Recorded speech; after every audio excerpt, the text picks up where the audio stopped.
All right, what's happening, folks? This is Lonnie Fox Raymond. I am the host of this show, and we've got a match coming. I'm not really sure. I'm trying to figure out who is what and what's going on. There was supposed to be a men's masters advanced match on the TV table. I think they're running a little behind, so I really don't know who they've got assigned. I don't know what's going on. So we're going to try to figure that out as we go. Let's see if I can locate this gentleman right here. He came up and said he was going to be playing on the stream table.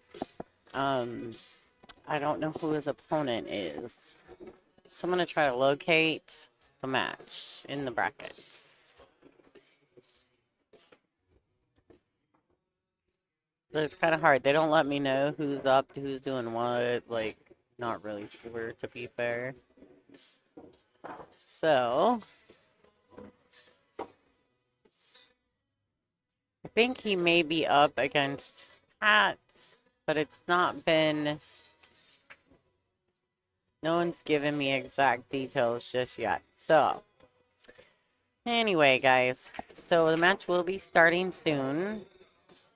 Don't really know. Ken Wilson and Rick Shepard.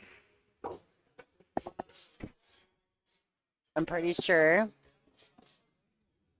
that's who's going to be playing. We've got some great matches, great players in this event. Dan Taylor, Billy Springer, John Dixon, Molly Bontrager, Derek Fize. I don't know if I'm saying that right. Russ Belcher. I mean, just some really, really good players. In the house, like Jonah Bunch, who took a loss to Greg Donor first round of this 8-ball division, so he's going to be a threat on the B side. So lots of great players out there still playing in this event. Chuck Hall, he took an early round loss to John Dixon. So I got Mike Steele next, and Mike Steele just got second in the 9-ball. Just took a first round loss to Molly Bontrager. I think it was 6-2 scoreline.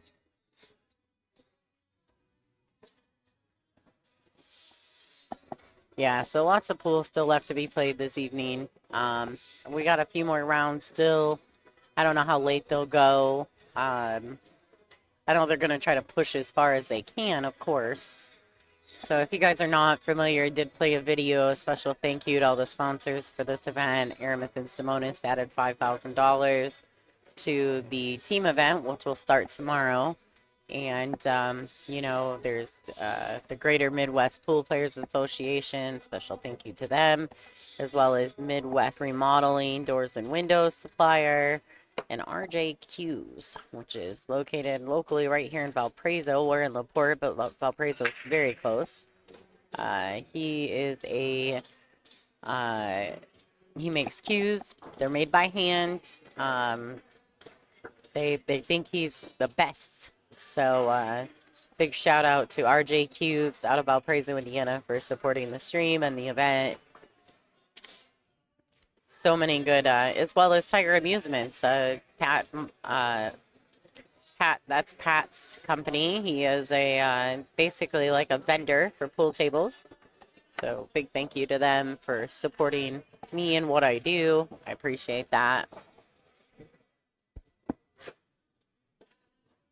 I think we're just waiting for these guys to warm up and kind of get something started. I don't think they've already started their match.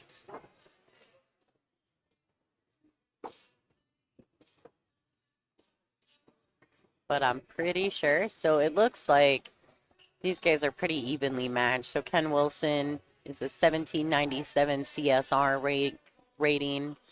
And Rick Shepard, or Sherrard, sorry, Rick Sherrard, is a 1788 CSR. So they'll both be racing to 5.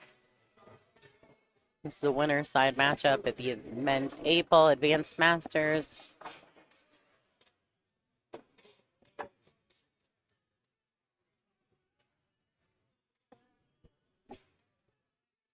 If anyone's watching, you can post a comment in the chat. That'd be awesome. Let me know you're watching, where you're watching from, who you're supporting.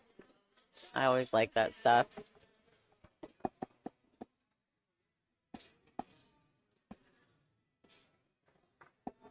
When you like know who's supporting who and who's playing, and you know, I watch all the pros, right? And if I didn't know a pro, they wear a jacket. They always wear something that has, you know, that says that that's them. And so I struggle a little bit when I get to some of these amateur state championships, because some of the players, they just wear their normal everyday clothes, and I don't know who's who. Unless I've met them before, I'm learning them. I have a hard time learning who's who. So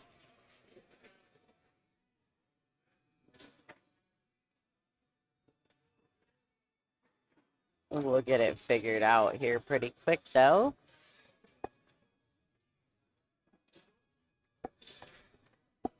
Let me know if the video quality of everything looks good to everyone.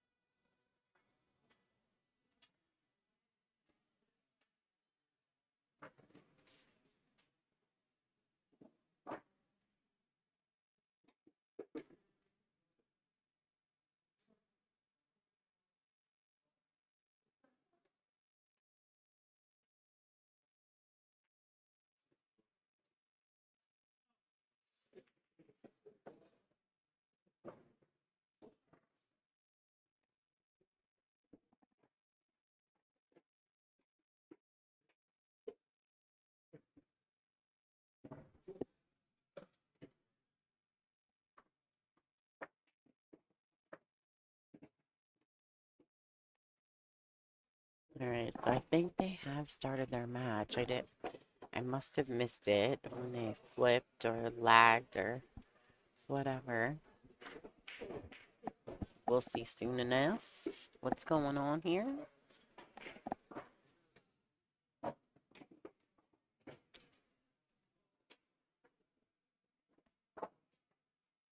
It's starting to get cold in the room. Definitely starting to get chilly in the room as the evening goes on, and at the sun sets, it'll start to get cold in here. And I'm always like, oh my God, I'm freezing. All right.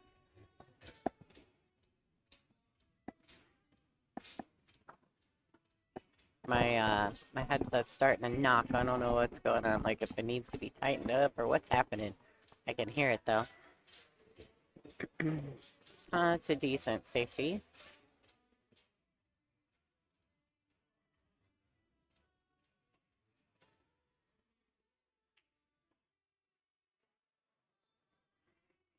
He'll be kicking. Can't tell if he lined up 2 rails or 1. 2 would be ideal. Oh, nice try. Very good effort. Oh, look at double foul.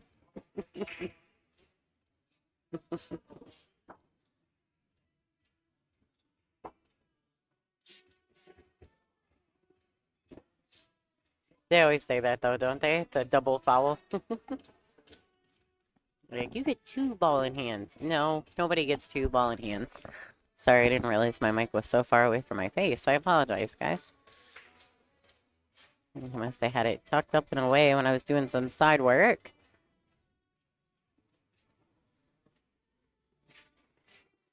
All right, well, he's got ball in hand. Personally, I mean, neither way is super great, right? But the 14 does go on the side. I wasn't sure if it went in the top right corner.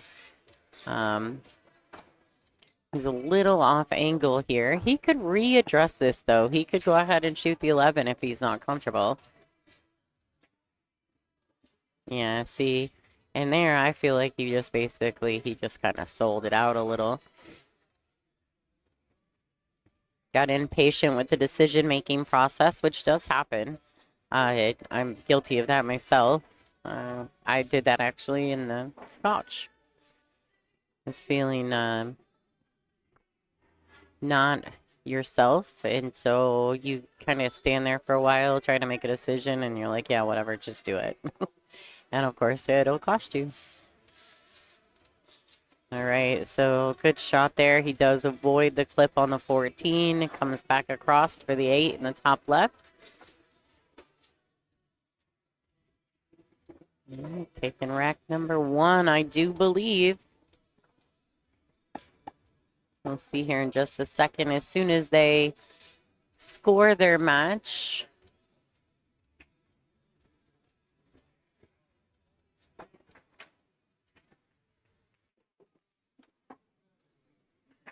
I'll know it. I believe these guys are racing to 5.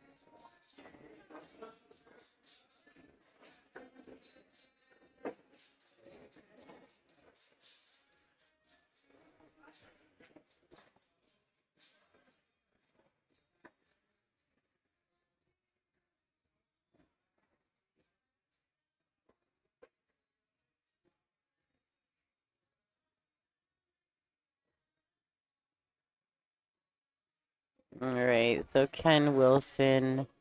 This is Rick Sherrard.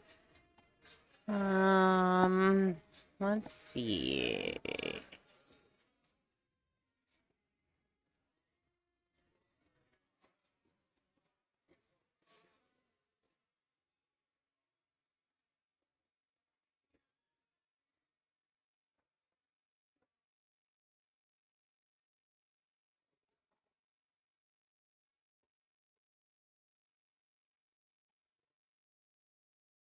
If we can get this where you guys can see it. So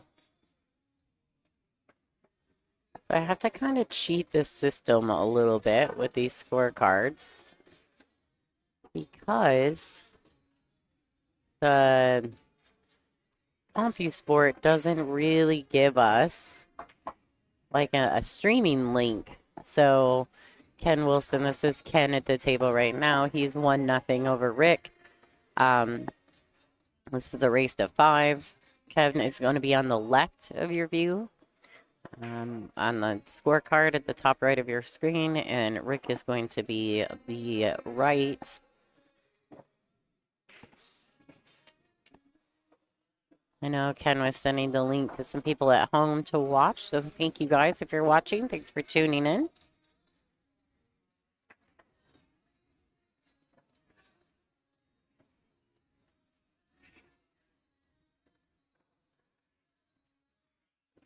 If you could share the stream, we'd really appreciate that. Pretty lucky. Been pretty lucky here to be invited to the ACS Indiana event year after year. I know we're going up against it right now because there are some fabulous pro events happening as well. So I know it's tough, right? Who wants to watch some bar table action when you've got the top players in the world competing? But for those of you guys who are tuning in, thank you for being here. I definitely appreciate it. I know there's not a lot of you, but better some than none.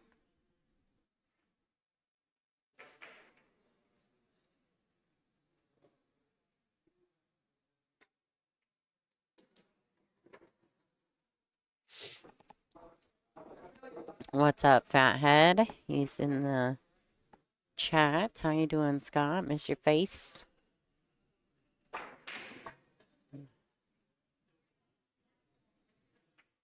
Right. So he overcuts the blue 2.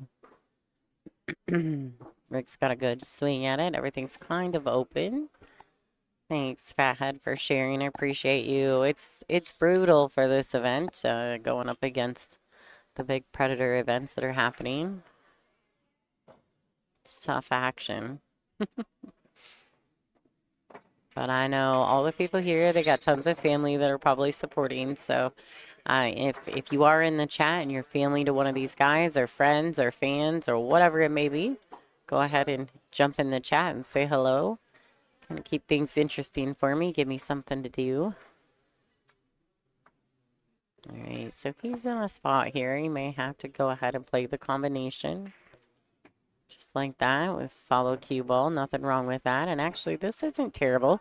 If he goes ahead and plays the 10 right now, cuts it into the pocket, uses the high ball, he'll call a separation for the 8 and the 15.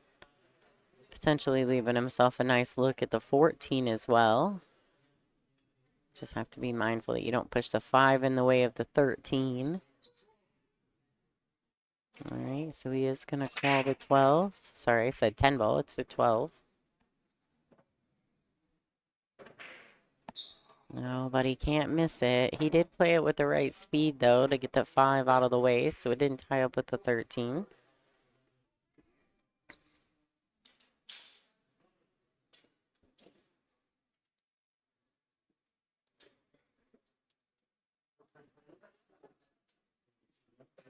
So he's going to cut the 4 into the side, probably coming around 2 rails.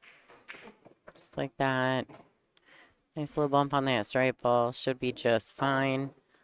Little slide draw. He's going to shoot this 2 in the top left corner. Like I said, with a little draw, he's just going to snug up along this rail. This left long rail. Oh, he played it with a little bit of come out, which is great. He may just opt just to roll this in. And if he just rolls it in and keeps the cue ball right there, he'll have the 8 in the lower right-hand corner. Oh, he had to come across it. Yeah. See, he didn't have the angle for that, so he was trying to make that happen. That's tough. Definitely tough. It's not the greatest bank shot available either. The kick looks kind of not available. That's tough. Yeah, for sure. The bump on that 8 ball definitely caused some chaos. He was kind of in that tweener angle, right? He didn't have really enough angle on the 5, but he had too much angle to kind of hold it too. So maybe a little outside spinning that held it there. Gonna try to shorten it up. So he's gonna shoot past the 13 with some right hand spin. It's gonna shorten up the cue off the rail. Very good effort there. Good effort by Ken. Very good. Very, very good.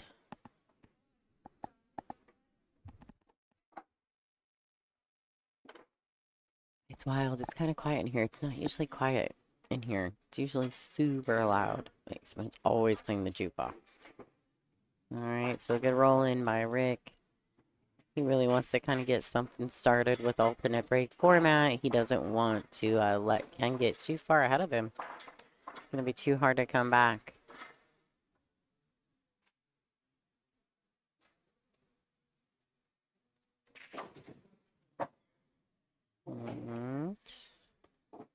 Might be in his best interest to shoot the 14 right now.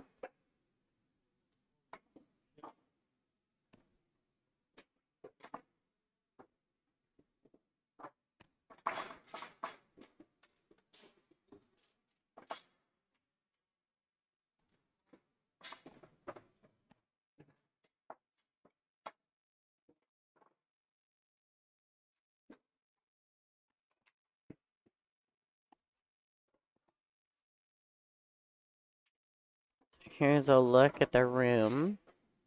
The lights are kind of in the way. I apologize for that.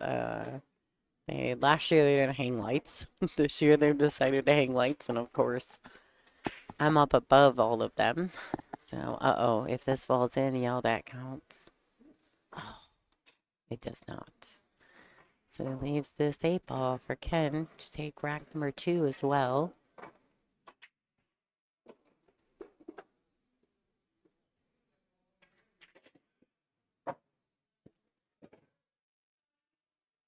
All right, Ken, 2-zip over Rick right now. Race to 5. This is the Masters Advanced Division. This is an A-side matchup.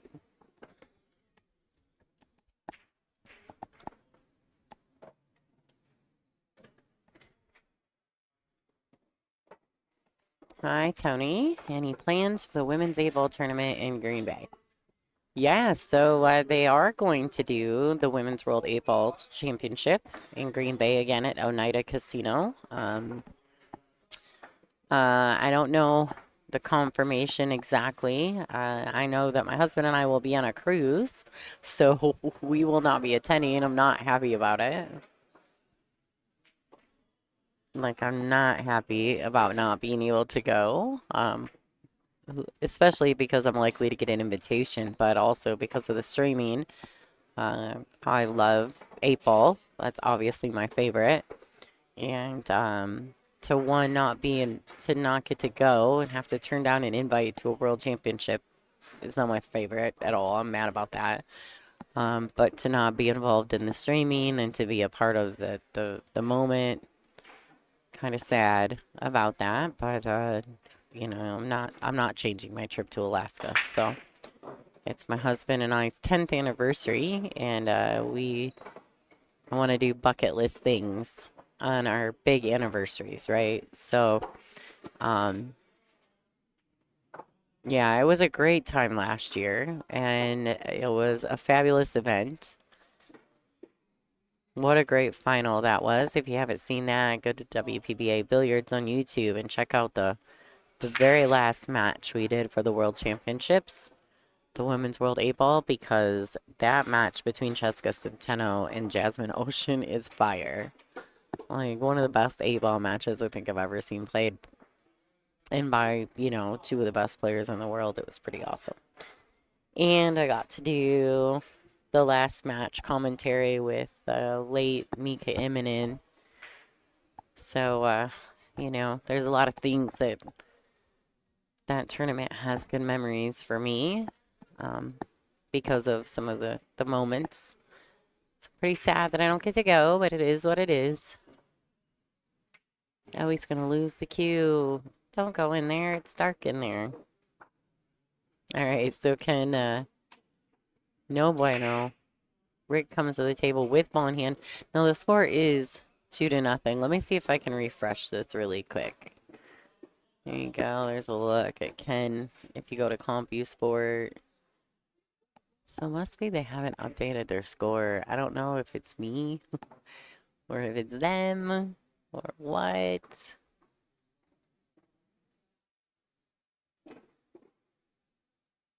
No, they have not. Oh, yep, it just did. All right, so that is 2-0 in favor of Ken. Thank you, Fathead. Yeah, 10 years. 10 years. Married. We've been together longer than that, but 10 years married. So, making him take me to Alaska.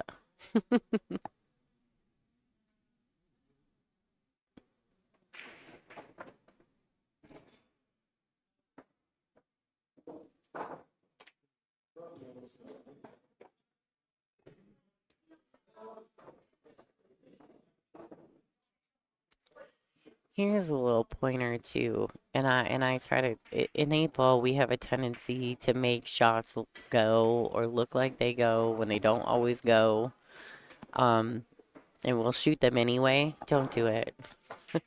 It's an optical illusion. It'll trick you. Occasionally you might make those balls, but 8-Ball can you can like put things in the universe where you want them, you know, like you're like, oh yeah, that ball goes, right? But really you got like a quarter of a pocket and it's gonna have to wipe its feet 5 times before it falls. All right, so a little quick on that one, almost like he came up off the shot. He made a bit of a mess down here in the lower left-hand corner. So Ken's got work to do. Very messy.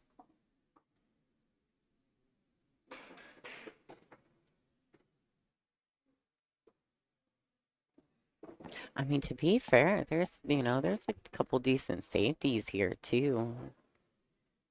if he just didn't want to shoot.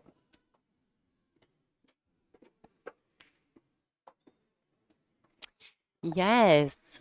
Hi, Tony. I like my shark dog tags. Thank you. And the dogs, the dog bones. And Bob and I, we laugh about it. I put them on my pool room keys. I have a separate key that hangs on the key thing at my house, and I put those personalized dog tag keychains. I put them up there. So thank you so much. I did. I love stuff like that when people do personal things for you at events. You have to, sometimes you have to just be really grateful that there are people out there who think of you enough to do things for you like that. So Tony, thank you so much. I really appreciate it.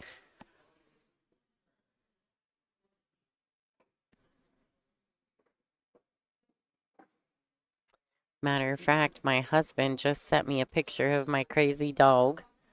She's very happy he's home from his pool league and she's jumping all over him. So he sent me a picture of her crazy face. Ziva doing Ziva things.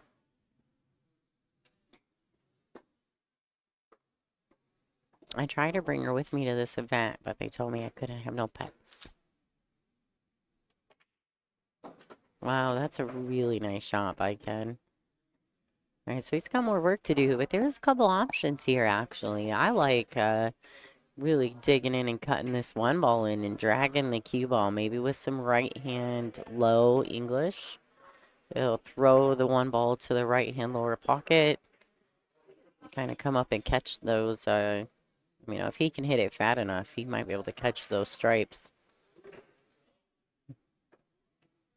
He's looking at where he needs to be to play the 2, and that's definitely an option as well. My view's a little different than what it is when you look at the table, so must be he's much more comfortable. I didn't think the 2 played.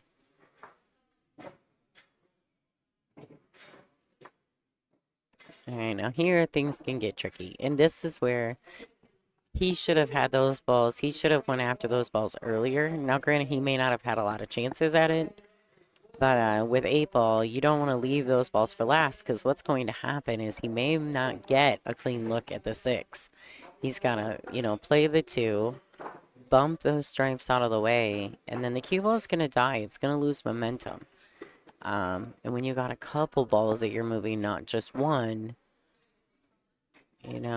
who knows what could happen. So we're going to have to see what Ken decides to do here. He's got a couple options. He could just play a stop shot, bank the 2 out of there, and play a little bit of a safety.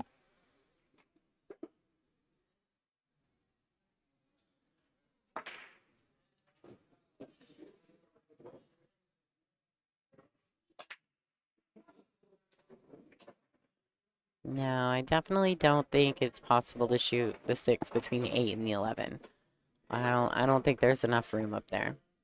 I'm pretty sure that doesn't go. Yeah, no. And it's tough. He's actually standing in the way. I'm kind of leaning across so I can look at the pool table from my booth. This is not a terrible shot. Not a terrible option. He may have left him. It's just a steep cut. He may be able to clip the top side or the underside of that 12 ball or whatever that stripe is right there. And Tony, I would agree. Yeah, dogs do have a tendency. Some of them have better manners than people. Now, my Ziva, I don't know that she's got better manners. She's crazy, but she's so good too. Like she just doesn't know the meaning of personal space. So, and almost 70 pounds. Like personal space is a little underrated. Wow, what a good shot. That worked out great. And he's straight in on the 8 ball.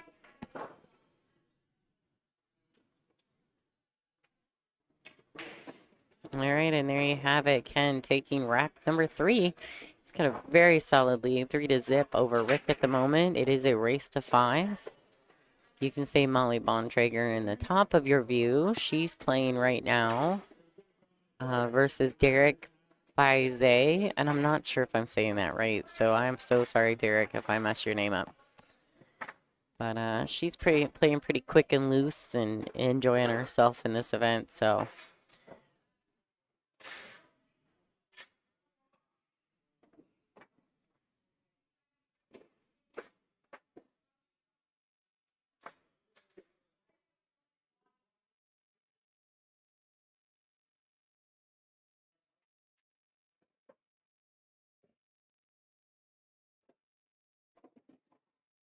And if that light wasn't in the way, I could show you a little bit better. It's all right. I have a couple cameras up. My husband's going to be here tomorrow. I might put another side view camera up just so I can maybe get away from some of the light issues around the room. All right, here we go. Decent break by Rick. Although, I can't tell if he's got any real good look at anything. Maybe the 3 ball. That might be the only shot he's got a real solid look at. He may have the 2, but I can't tell. Doesn't seem to even really be looking at it. Oh, that's the 4. My bad. But regardless, it does look like the 2.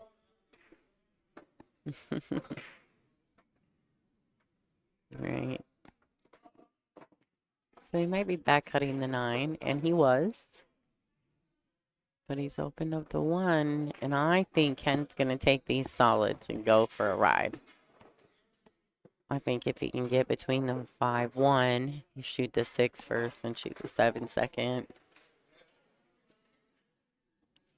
He can do it right now. Shoot the 7. He may be able to get in right now from the 7. We can get on the 1. Oh, he's going to bump it out. I didn't know that I like that because it did go past the 13 up table. No, it does not go again. So he may have to just playing all the way around. May have to play this 6 next. He's going to need to leave himself some angle on this 3. So if he plays this 6, that's okay. He can just center ball it, come back out. Like 2, 3 diamonds like this. He needs that angle, so that's okay. Because now he can play, he has a couple options. He can go 2 rails underneath these balls and try to knock. He's looking at the line. Try to knock that 1 out of there. The good thing is by doing this here, the 5 ball sits right up. So as long as he doesn't hit it too firm. Oh boy. This guy. He's gonna have to I mean, he's gonna have to cut the 1 with this lower left-hand corner.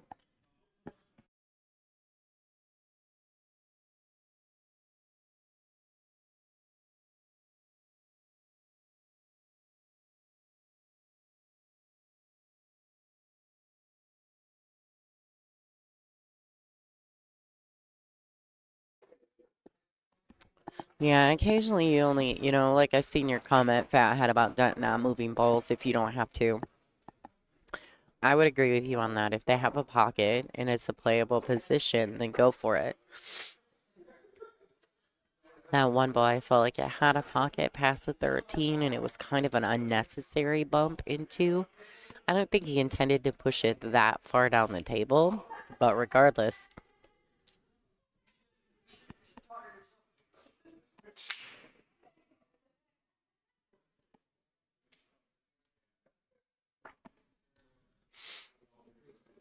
All right.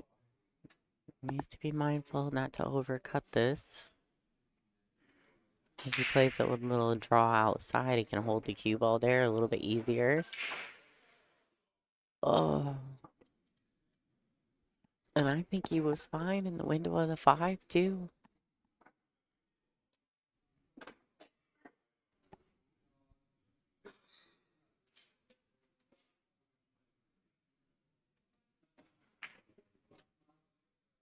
Right.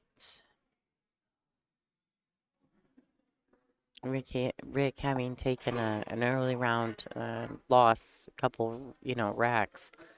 I don't know if he gets discouraged easily or whatever, but an alternate break, you'd be surprised how easy it is to come back in most matches.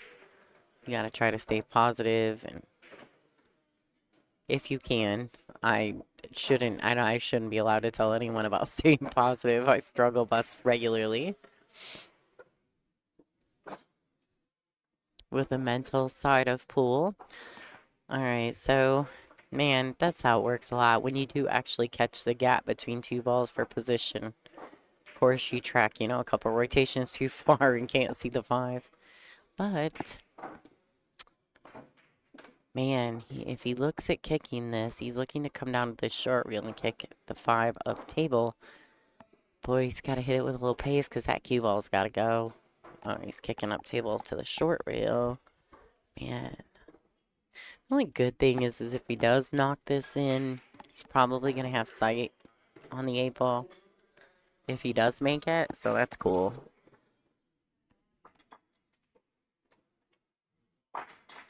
Look at it. What a good effort. Nice try.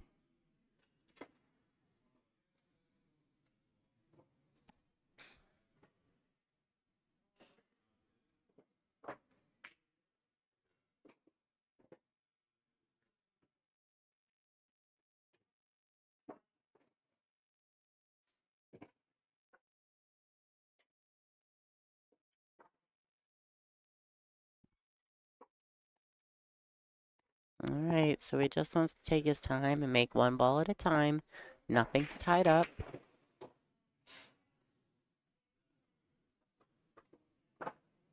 Yeah, nothing's tied up, so this is a good opportunity for Rick. Pretty much just a stop shot options. All right, so he drew that a little bit. That's not terrible. He can make that work.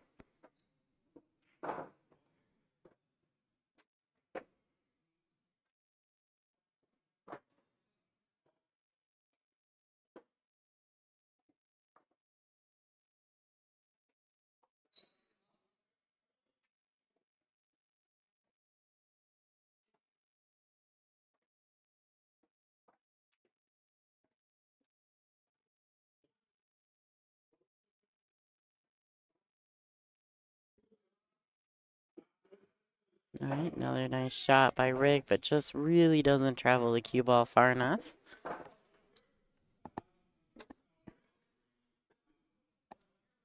Needs to get himself on the board if possible here. Oh, nice touch. Come around, get out there. Think he's okay. I don't know if he has to track forward, if he can just stop the cue ball right there. Except more of a cut on the 8. More than likely, he's going to try to roll forward and back out. Like that. He does miss the ball. Oh. But Ken very close to the 5 ball.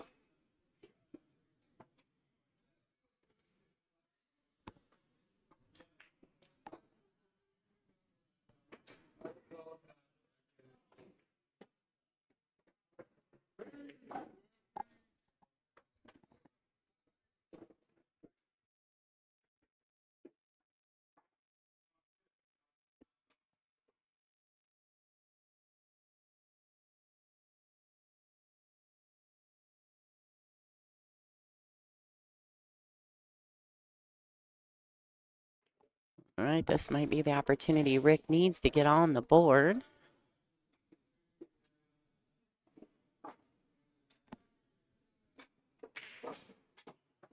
And it is. I think he'll be fine to make this 8.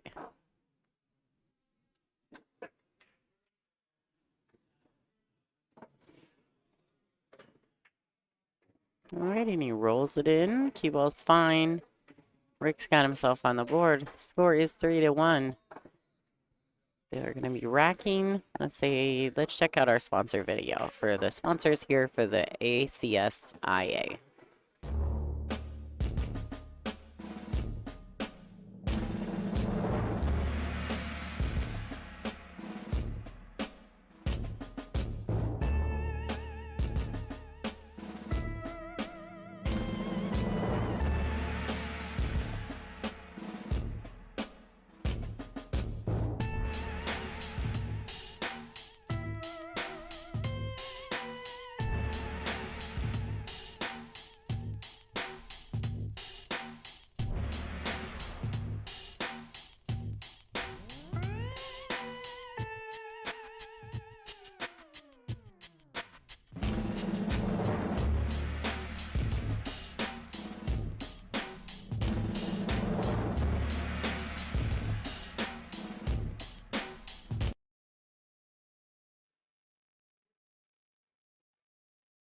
All right, we're back in action.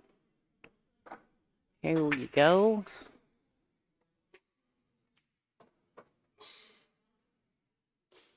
And a dry break from Ken.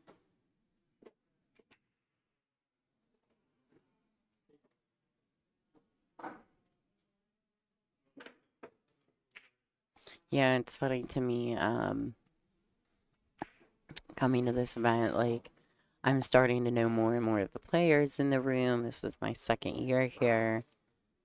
Hoping that I get an opportunity to do it more going forward.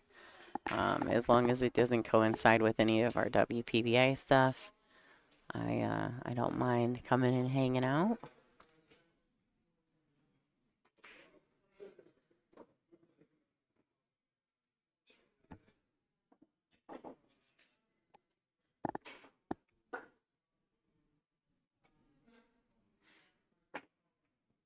Wow, good shot on that 6. Cue ball got awkward. He's going to be bridging over the 9.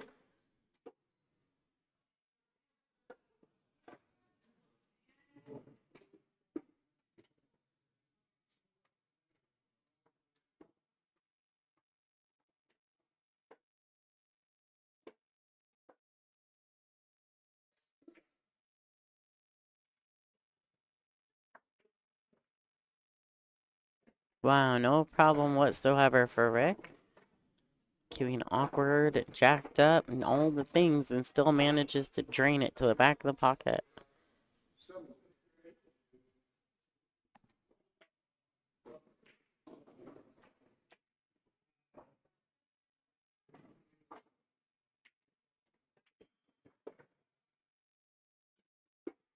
All right, this isn't terrible. He's going to track towards the 8-5, which,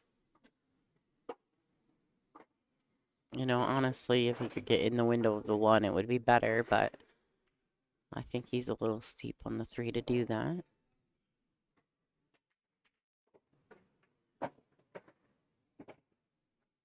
Oh, yeah. Yeah, you might have. Tony, you might have watched it last year. I did do this event last year. It was a lot of fun. Um, when the teams start tomorrow, it gets to be a lot of fun.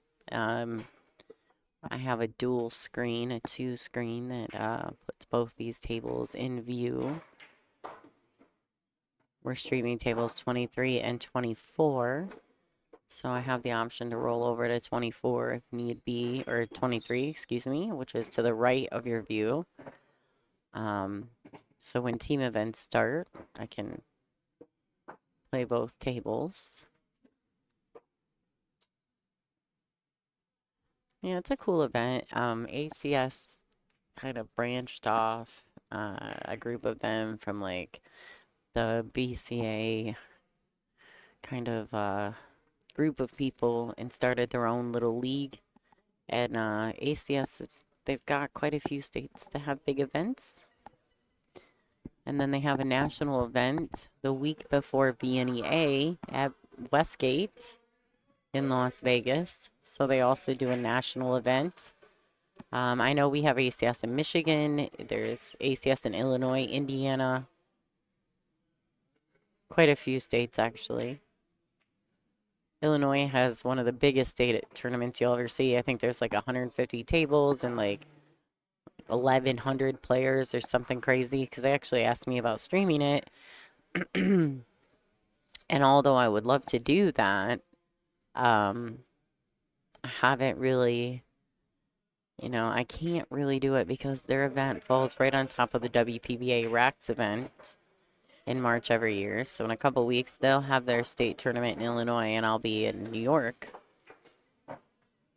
So unless somebody changes those dates, I'll probably never do the Illinois event, even though I have been offered.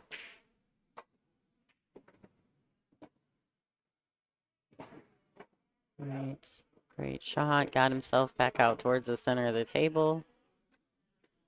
Gotta make some decisions here.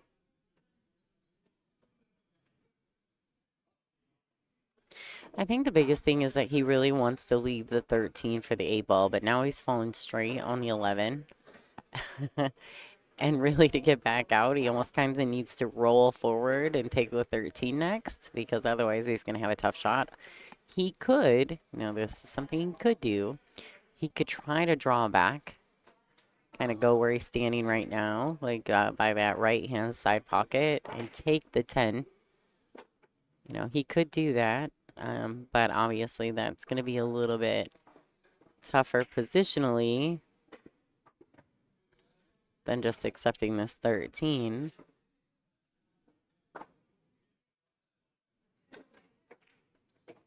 Right. He needs that to travel in, and I don't know that it has. Not sure he can see the 15, but he can definitely see the 12 ball. I'm not sure if that's the 12 or the 10, but regardless, doesn't matter. He can see that, and he can come around 2 rails. Just like that. Oh, the 1 ball. Oh, boy.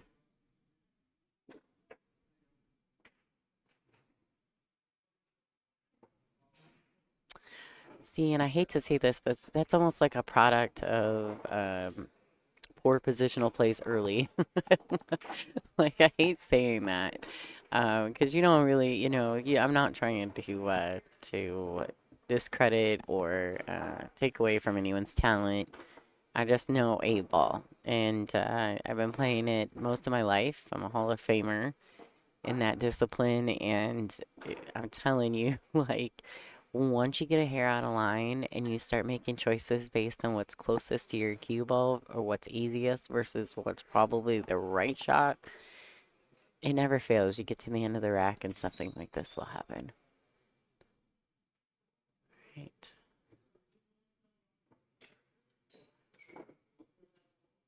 So he's kicking at it. You call it top left.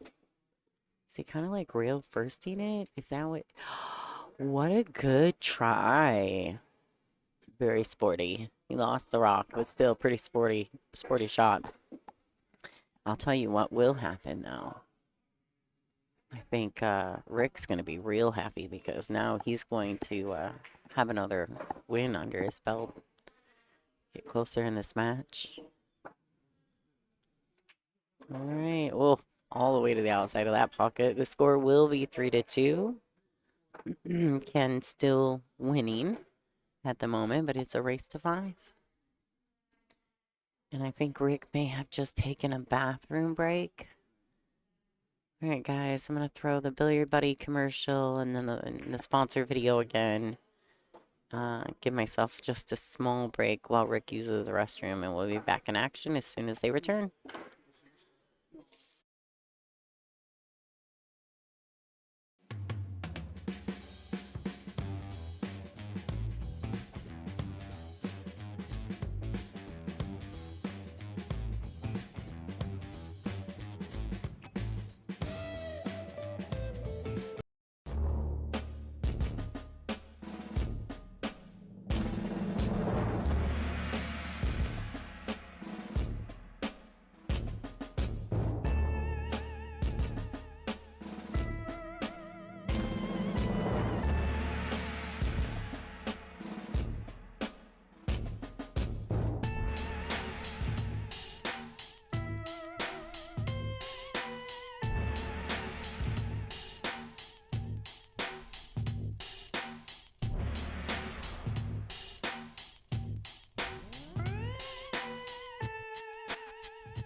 All right, guys, I think we're back in action.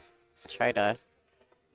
I was kind of giving you guys a little bit of Molly's match as well. I don't know what their scoreline is, but the score here is definitely 3-2. Rick took a quick break, and now we're back in action. Wow, nice break from him.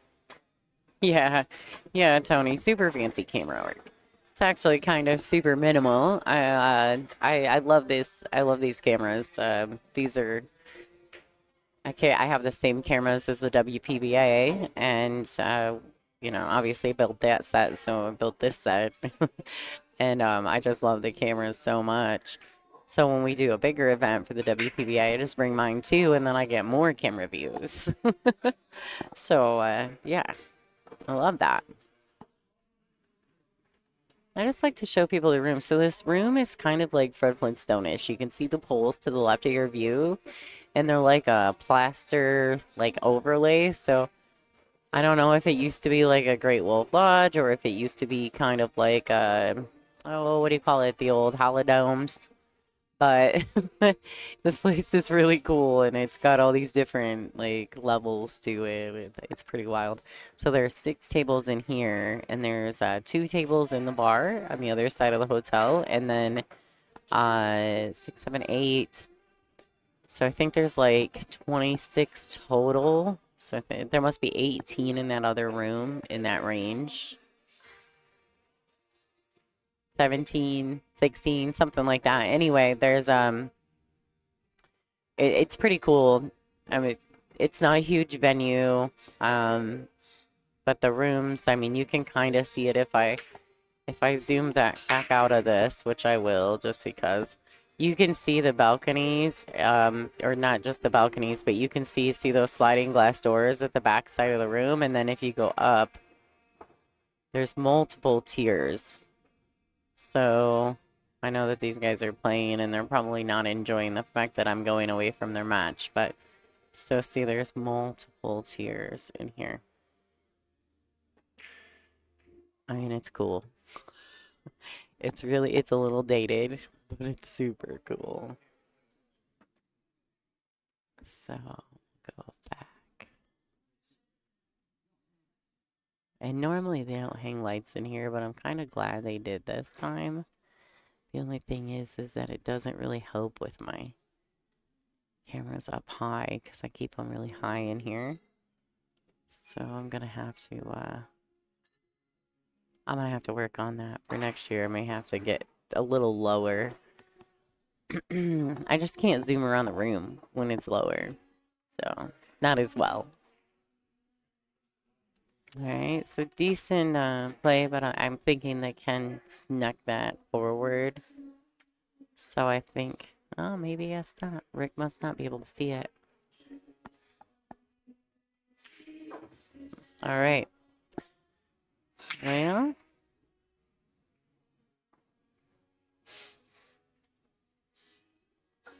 Okay, well, let's see. He's going to have to kick at it. I don't know if he can make it 2 rails, but he can definitely... I mean, if he rail first would be ideal. To go short rail, then the right long rail, and then kick it in. That would be ideal, because, you know, it makes it a little easier, but I don't know if he can... I don't know if he can do it. He's cueing funny over this shot, so he's elevated a little on the backhand. All right, he's going there. Oh, so close. And he might get away with this. Boy, he left Ken really long. I mean, long for a Valley 7-footer, but it's long.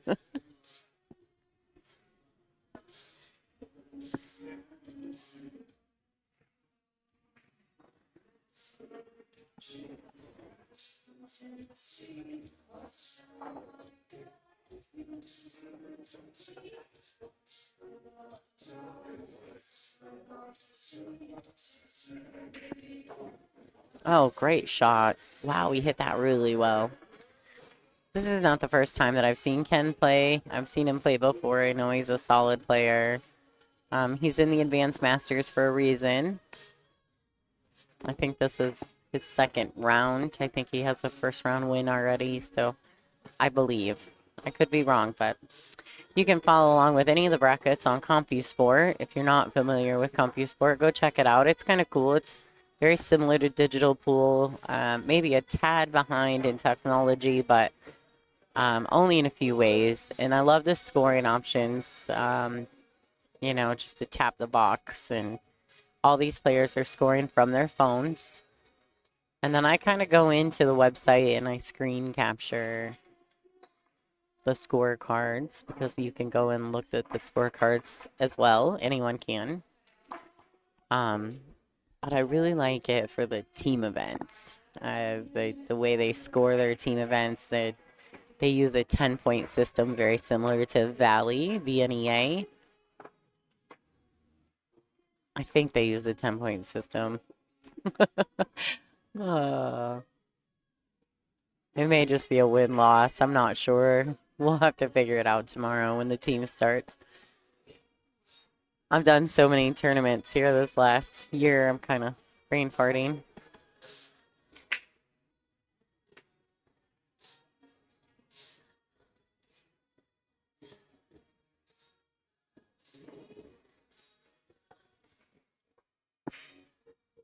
Oh. All right, so he kind of got away with that. He knew that he didn't have a shot on the, I think that's the 4-ball. It is. So he just kind of laid up, forcing Rick to kick. Just really kind of returning the heat and putting it back on Rick.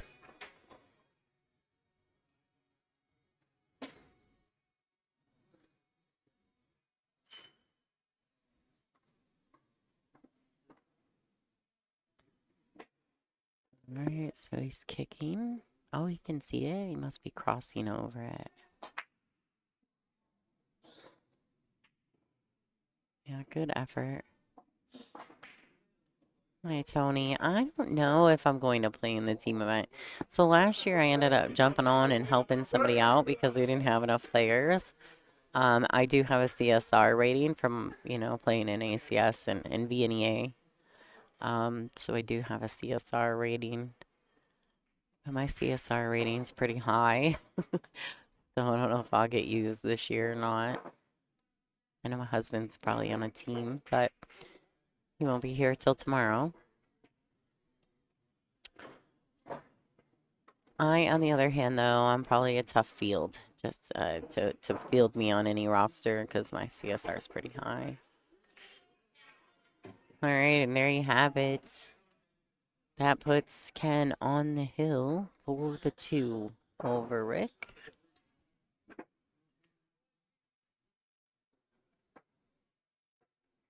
All right, so Ken had a little lapse in momentum there and gave Rick a couple racks.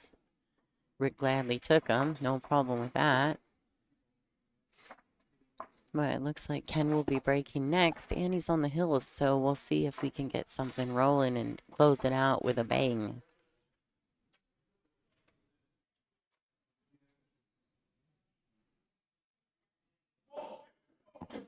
Yeah, I kind of dig it. Like, I've got a 2-table view as well. I have to reset some cameras. I had to reboot the stream earlier, so I've got some cameras that are doing whatever they want. All right, looks like he's going with the second ball break. The 8-ball on the break does not count as a win. It would either spot or you have the choice to re-break. This is a good look. Like, the stripes are open. The 14, 15 are a little funky. I'm not sure to what extent. I can't tell from here if he can get in somewhere to shoot the 15. He might be able to pocket the 9-up table and do it. Another thing he could do here, to be fair, he could just use the 14 to make the 7 and get himself started. So there's that option as well. Doesn't have to. He can just make the 7. I didn't think about that. That's stingy. It's getting late, guys, for me. I don't know what time zone y'all are in, but I'm Eastern time zone normally, and we're Central here. And for whatever reason, I'm tired super early every day so far. All right, so he's going to cut the 5, come 2 rails around. I mean, he overhit it. He overhit it, but he should be okay. My suggestion would be to get away from these balls. Let's try not to hit anything. So come 2 rails out of this right-hand corner. All right, and he's done that. He overhit it a little bit. Just a tiny bit. He's okay, though. He's still going to have to back cut the 2, though. Unless he can see the 4, but I don't think he can. He's looking at the line. Ideally, he'd love to catch a gap and just kind of bump into the 6. But he's likely to bump into the 2 as well. He's elevating his cue. Doesn't really want to hit the 15, though. And he might. Yeah. I don't know. If that 2 sneaks through there and goes up to the top right corner, he might be sitting okay. I don't know if it passes into the right side. It's the 4. It's the 4 ball.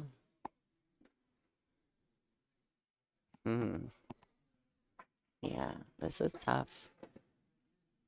We're gonna see. He looks like he's pretty close to the rails, so he doesn't want to elevate his cue. He just wants to shoot all the way through the shot. Good shot. And the 6 does go past the 1. This, with a little bit of effort, this could be all she wrote. He's going to have to come with a decent shot on the 6.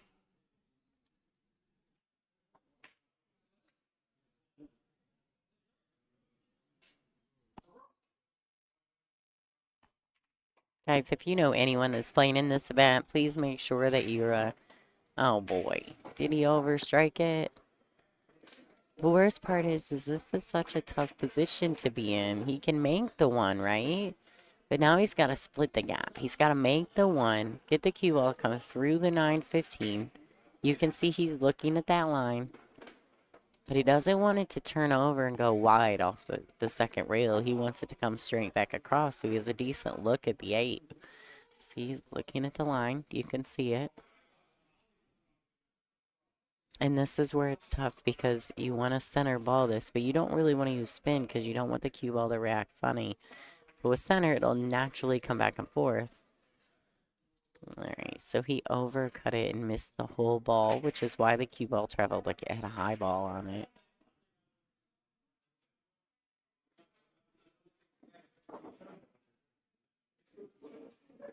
All right, so Rick's got to get himself locked down, take this rack back, put a little heat on Ken. All right, nice strike.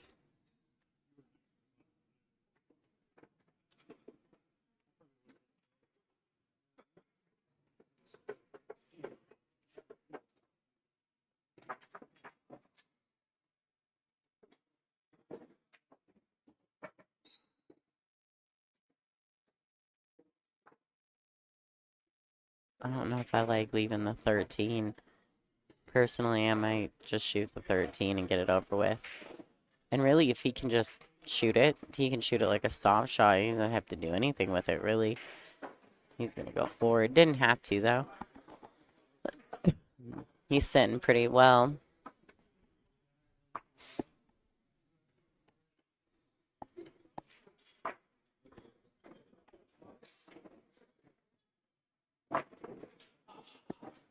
All right, so a little underneath this ball.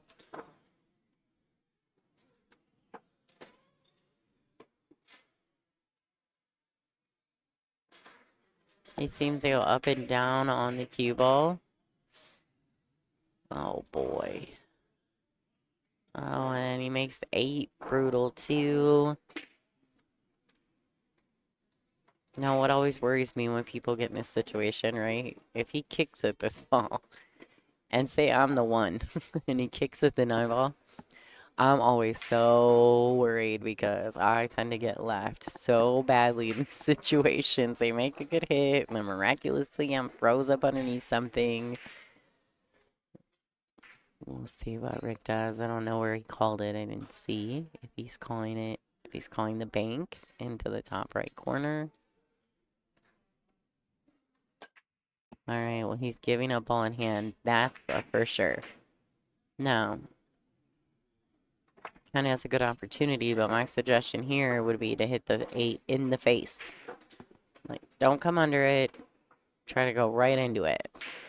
The reason for that is because you've got to push the 9 ball away from that. Oh, maybe it goes. He's going to cheat it. He's going to play it with a low English. Usually that's how you want to cheat the ball because it'll suck to the rail. He's going to hit before the pocket. Oh, wiped its feet, but it made it all the way in there. What a good shot from Ken. All right, congratulations to Ken Wilson. He will be advancing. Rick Shepard will be taking the scenic route through this event. Let's go back and see what's going on. All right, so Ken Wilson does win.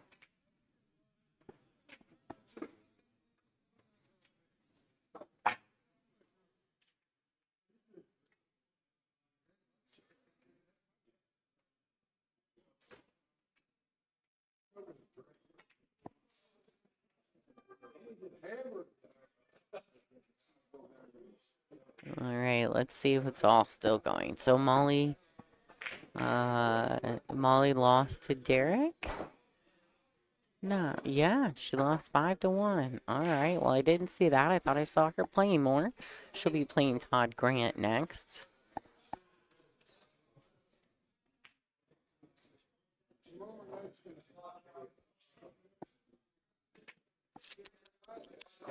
All right, who do we got coming up next? Got any table assignments happening?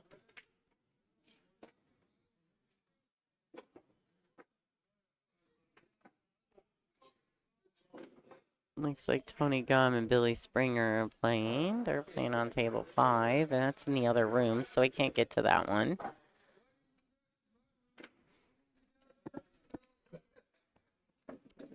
All right, so Ken come over and said thank you. He must be happy he won his match on the stream table. That's always exciting, right? And then you can go back and watch it. Hopefully we did him some justice on the streaming side, on the commentary side. Gave him a little love. All right, so Russ Belcher has advanced over Greg Donor. Haywood and Covelli are playing right now. Jason Schoof and Mike Monagato are in battle. None of them are in the room right now. I'm like, come on, who can I go? Who can I go scope out? All right, Patrick McMullen will be playing in this room against Greg Donor. Table 21. 23, 22, 21. I don't think he's started yet, but I think he's getting ready to. They're a little behind. I think that match was called at 9:40, and it's like 11 o'clock. Is that right? It's 11? It is 11. Oh my goodness. All right, so they do have other tournaments happening in the room.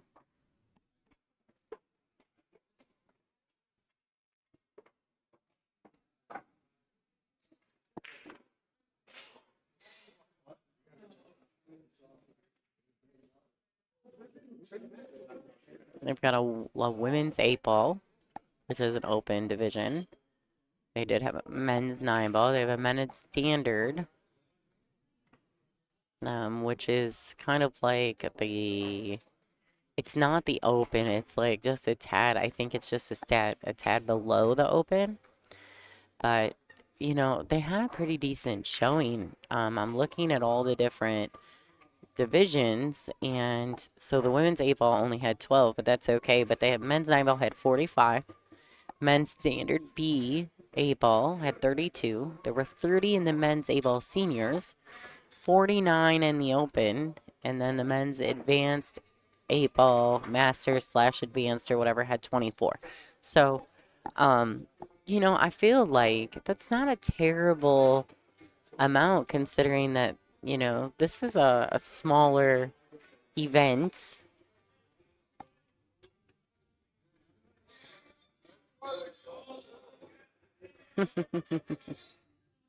They're starting to get loud in here. That's one thing I will tell you at this place. They do get loud.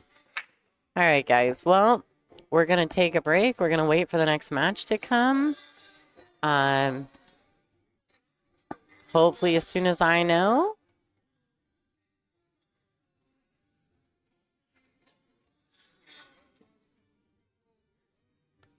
So as soon as I know, you'll know, guys. Thanks for tuning in.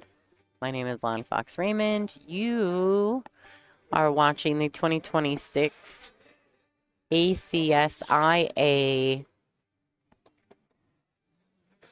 29th Annual Pool Championships here in Indiana and LaPorte, Indiana at Pine Lake Resorts. It looks like maybe Pat and his opponent are going to be moving over here. He does this. He'll just move himself so he can play in the TV table. Oh, he cracks me up. All right, guys, so I'm waiting on a match assignment. As soon as I know more, you will too. I'm going to take a quick break and just kind of go up to the tournament desk and find out what's going on. So as soon as I know something, you will. I do think Pat's moving himself to the TV table, so prepare yourselves for all the antics that are getting ready to happen. All right, guys, I'll be right back.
All right, guys, so we're back at it. This is Patrick McMullen versus Greg Donor. Patrick is one of the ACS peoples, and he also owns Tiger Amusements, which you've seen in the thing. He was also my doubles partner. I feel like he traps me up. I think they keep bringing me back here so that I'll play doubles with Pat. But to be honest with you, I have a good time with him. He's very nice. You know, we laugh a lot. He's a good dude. Um, I tell him all the time, I feel so sorry for your wife that she has to put up with you every day, but it's a joke. It's a joke. He's a great guy. All right, so, Pat has solids. He has work to do. He's looking at the 7, if the 7 does go in the corner, but it does. He's pretty steep on this too. He can push it in with some spin. He lays it in the pocket and misses it, really. The 9 ball's tied up, so fortunately for him, his opponent, Greg, has some work to do. Greg definitely has work to do, so I don't know much about Greg or his game, but I am assuming that he could play a little bit if he's in the Advanced Masters division. All right, right, so the 14 does go. 13 does still go in this lower right-hand corner. The 9 ball's still bad, though. He's got work to do. And he's not, I don't think he's steep enough on the 11 right now to split the 9-8. Like, if he wanted to cut that 11 and break into that, I don't know that he's got enough of it. Now, he could play the 14 in the corner, and he's falling straight. That's no bueno. So, he's got a lot of work. Like, there's just a lot more work. Now, he could, I don't think he can, but if he could get to where he could, you know, he might be able to play the 13, 8, 9 combo. Nobody really wants to do that, but he might be able to. If he can get straight around this 10. Right now, he's too steep on it. If anyone's friends with Pat or Greg, and you could share this to their social medias, that'd be awesome.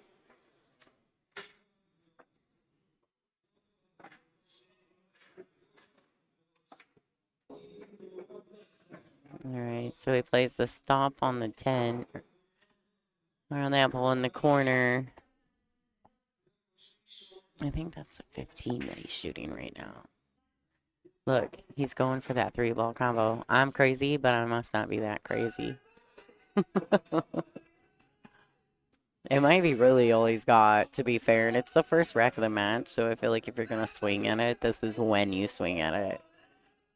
See what you got, you know, if you're getting all the rolls or the mojo. All right. He also has, yeah, he's going for it. Look at that shot. Ooh, he hit that good. He used all the pocket, but that's okay. All right, so he wants to stay above the 8 here, unless he can roll all the way forward and get underneath it. But he probably can't, so he'll probably draw it to this right rail and back out like that. Look at that. Greg says, how you hit that, kid? This 8-ball. Taking rack number 1. They're both oh, Patrick has to go to 6. Greg has to go to 5. So I'm guessing that Patrick is a master and Greg is an advanced player, and so they're giving him a 1-game spot. There's Mike Steele sitting to the left of your view. He won the hot seat for the 9-ball and was double dipped in the final by Dan Taylor.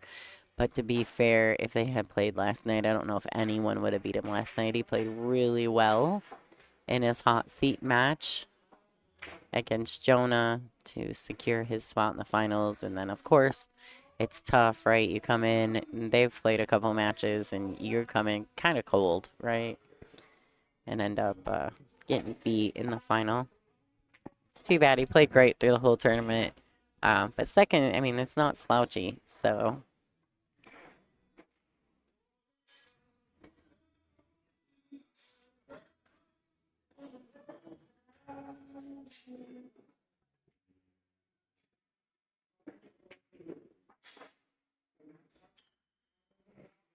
All right, here we go. Rack number 2. Greg Donor taking rack number 1. Sure did.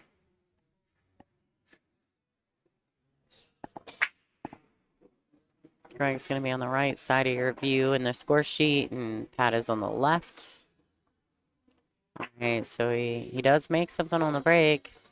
And I'm thinking the 15-14 might be wired, and if that's the case, with a little bit of draw, even just a hair below center, he could actually come around and just bump that other stripe right out of there right now. I'm not mad about it if it goes. Why not, right? If the combo goes, you can swing it around and get you a breakout. You'll still have a shot on the 15.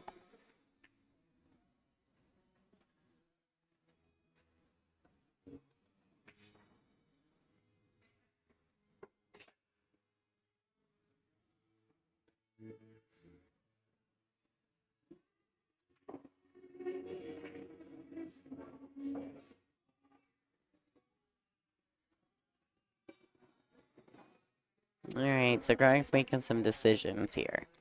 He's got to come up with it. I'm wondering if the 15.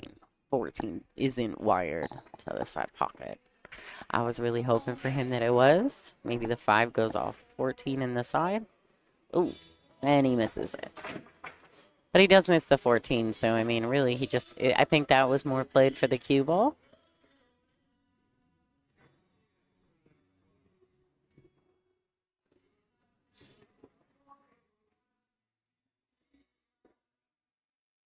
Okay, well, Pat just opened all kinds of things up. So that is not good. It was not good. Nothing good comes of this.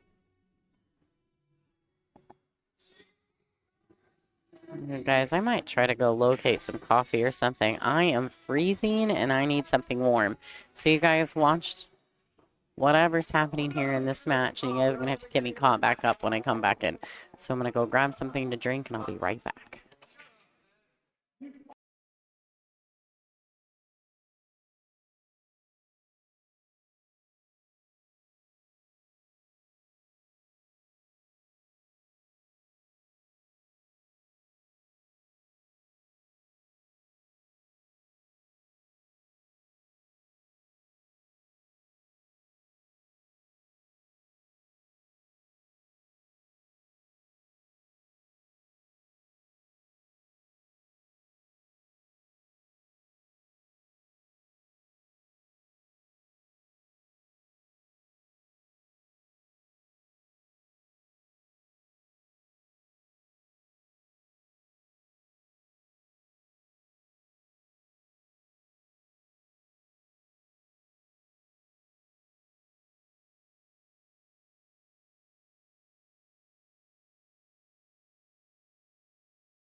All right, y'all, I'm back.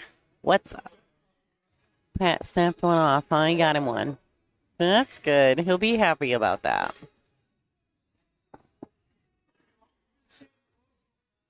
All right. I had to go get some hot chocolate. I love this hotel. So in the front lobby, there's like a coffee machine, but you can get a latte, you can get a hot chocolate, whatever. And about this time of night, everything starts getting really cold. So having that little machine there to get you some hot chocolate or whatever is fabulous. I'm never mad.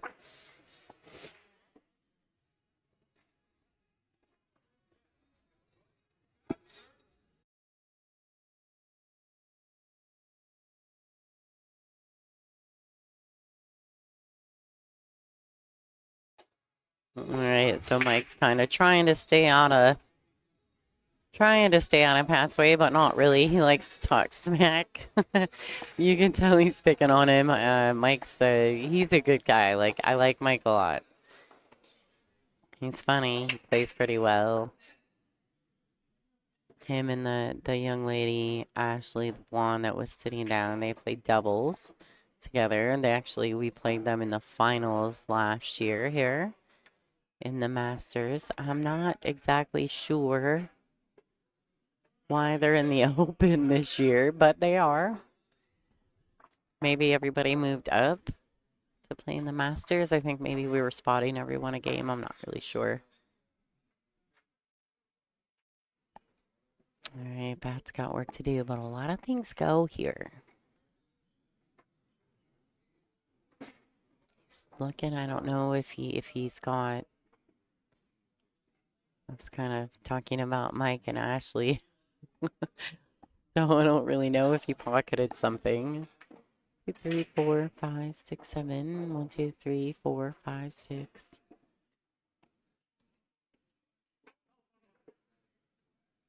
He's calling the one. Where? What? Oh, he's playing safety. I mean, it kind of is okay. He left Greg pretty bad, though. So, good safety.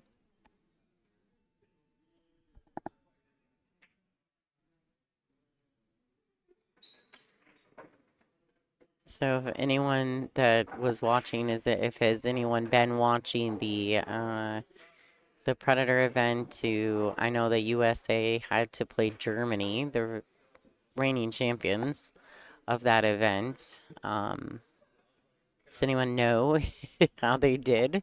I haven't been able to watch it. I'm kind of sad about that part because I like to cheer on the U.S. teams, but I'm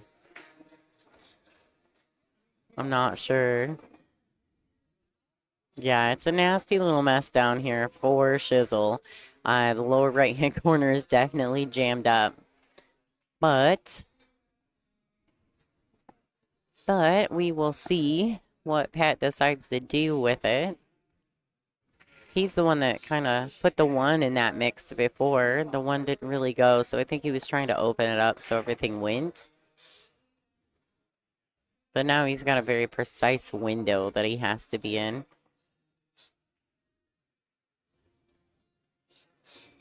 Yeah, he needs to make up his mind. He's talking to himself. That's what all that movement that Pat's doing is. He's talking to himself. He does talk to himself while he's shooting. All right, so Greg's got a half a look here. He's not in a terrible spot. The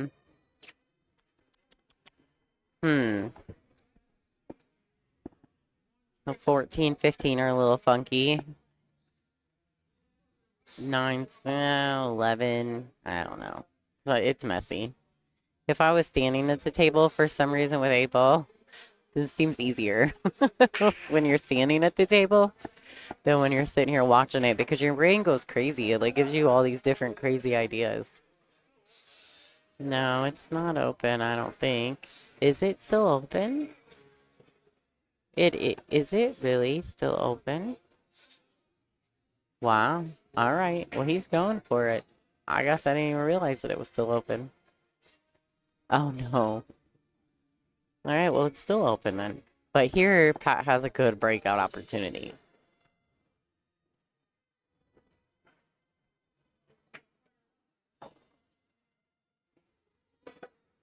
Now he can cut this ball in. He just wants to be mindful. He probably, I mean, personally, probably.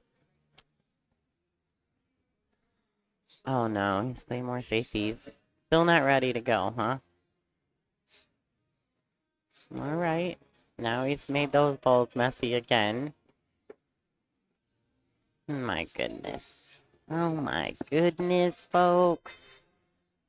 So Dennis Hatch was floating around here. I don't know if he's here already today or if someone just spoke to him. I haven't seen him yet today, but there was some rumor that he might come hang out in the booth. We'll see. I might change out my headset between now and then. This one's getting on my nerves. Hi, Randy. What's happening? Yeah, his favorite game, the messy one. It messes everything up. I mean, let's just establish a suit and get going, y'all. Nobody's got time for all this.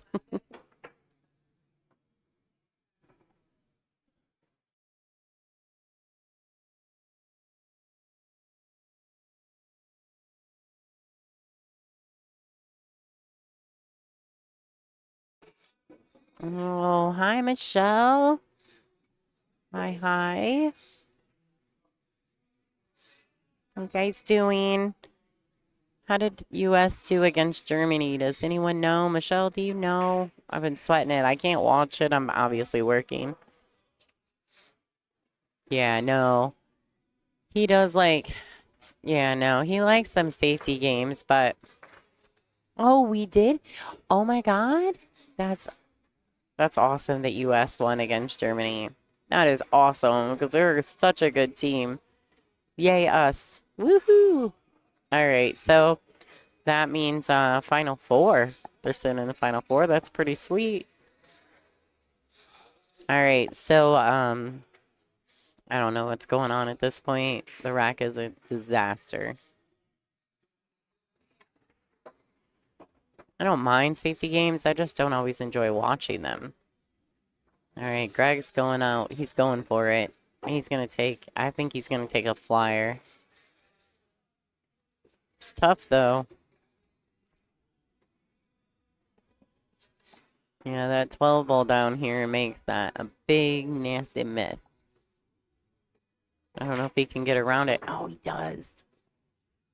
Oh, let him get away with it. Oh.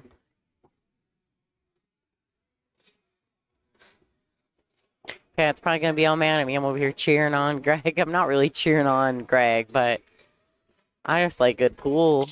I want to see somebody run out, do something fun. Greg looks like he might be that guy, right? Likes to get aggressive and go for it. Ooh, he swished it. Nice.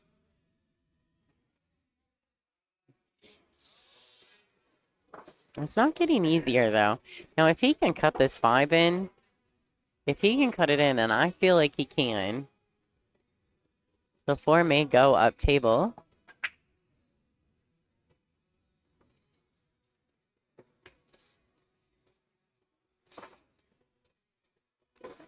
Yeah, the 2 in front of this side, though. The 2 by the side pocket, this ball is bad. He's going to have to move for you guys to see it. I don't know if we can get in on that ball. It does go up table in the right-hand corner, though, as well.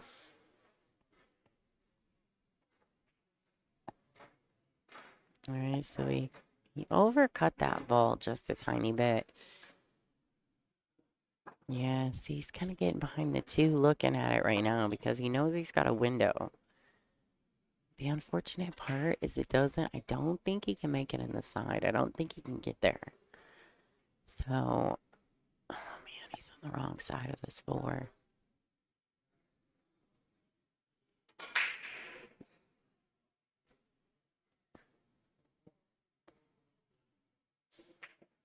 Maybe though, if he stops it short. Oh no, he broke him. Well, here's Pat's chance. The 10 ball probably goes in the side off the 2, which will open up the 11. Pat's going to play a safety. All right, you guys, I'll be right back. I'm going to go beat Pat up. Like, all this time, right? He's wasting all my time.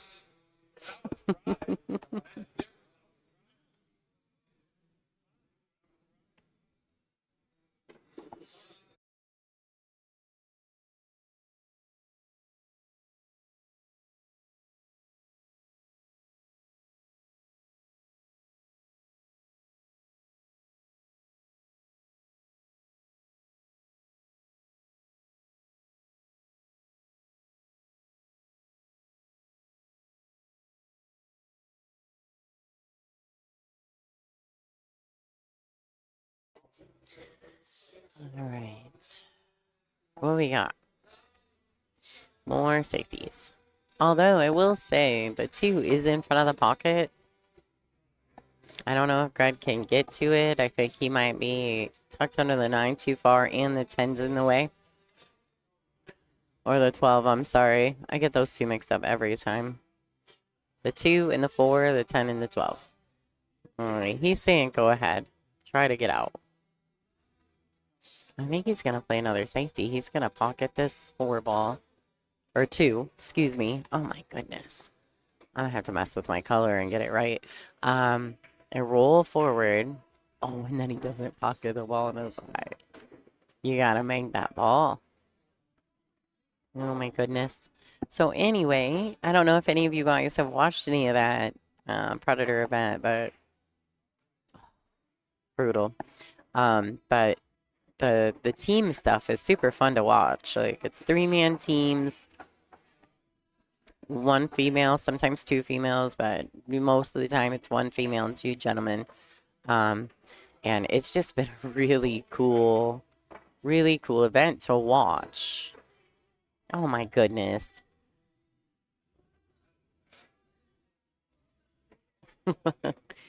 He's a dirty bird playing all these safeties. He's just playing mind games. When I play doubles with him, he doesn't do this. He doesn't do all these safeties. All right, so Greg loses the rock again. I'm thinking that it's time. Pat's going to try to run out now. He is on the B side of the event, so I know he's a little bit more, like, weirded out because he is on the B side. But he should be fine. It's just the more scenic route.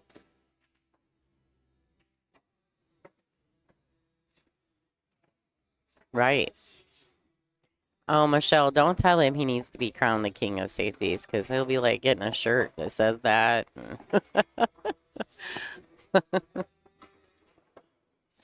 He's probably one of the most animated pool players ever that I've ever really been around. But he does make me laugh. And he finds it entertaining. If you get annoyed by him, he'll just right. If you get annoyed by him, he'll just keep doing it to needle you. Like, you have to be careful. Like, he thrives on that stuff. So with me, you know, he just kind of leaves me alone. I'm pretty lucky. I have that face that says do not do that. So I'm pretty fortunate. Pat's always cool to me. He doesn't mess with me. If I look grumpy or something, he just leaves me alone, which I appreciate.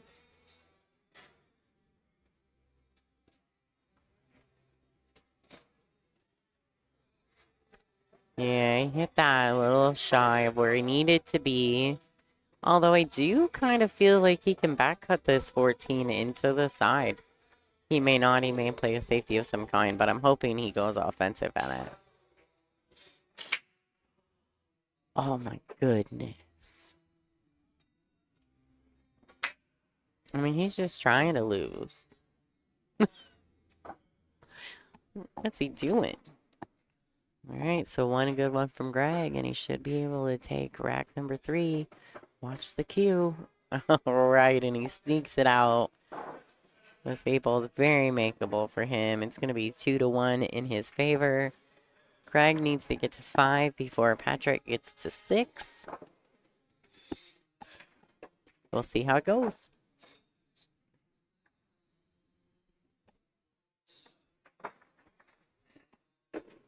So I'm pretty excited. I'll be headed to New York in a couple weeks for this WPBA Racks event, and I I enjoy this event. It's in a pool room in West Hempstead, New York.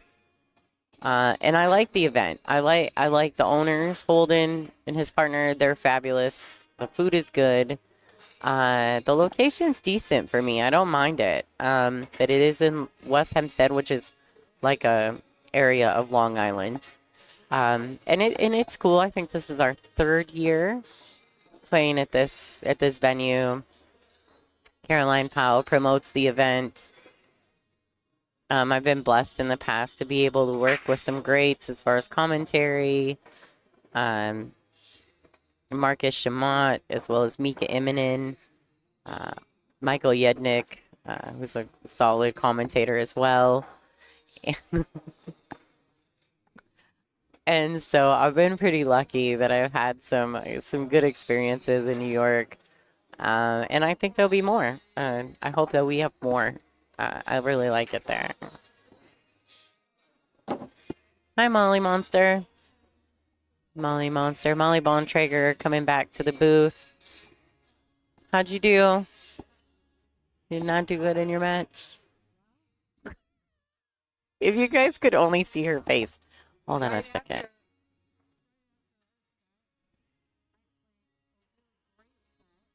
And then right after that really great set, I played a moron set. All within like an hour and a half. I went from here down there. Okay, you guys. So Molly has the best faces in pool.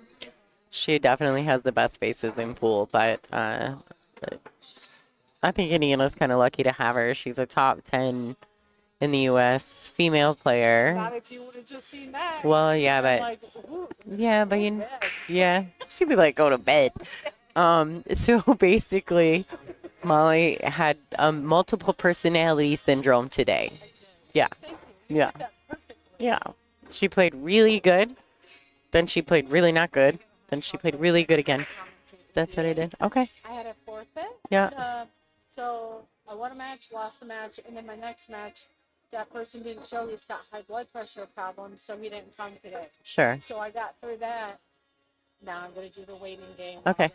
Go get some hot chocolate and you can get in the booth with me. Okay. Molly's going to get hot chocolate. I told you guys, the hotel has got the best. Like, it has a little coffee machine at the entrance, and you can get lattes, coffee, hot chocolate, like, and then when it gets late in the space, it gets really cool in here. So, like, my hands are frozen. So I really like the hot chocolate because I get to hold it. So that's Molly. Molly's one of my favorites. Her and I have been friends and teammates for many, many times, many over the years. And we play some doubles action. We're always yelling at each other, though, because she's a lefty, I'm a righty. But we have fun. We like it, you know. We actually just lost to her and Jonah in the finals. Pat and I did.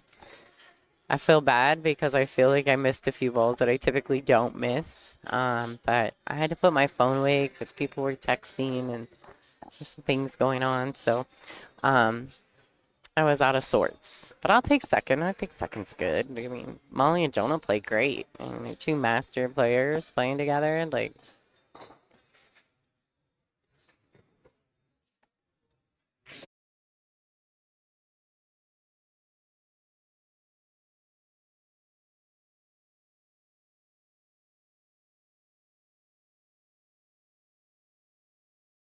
I may really have to switch out my headset.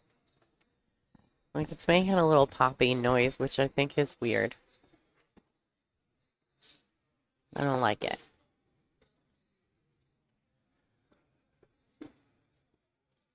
Yeah, you need to come to that event, Michelle. Well, really, you just need to come to all of them. We like it. You should come more often.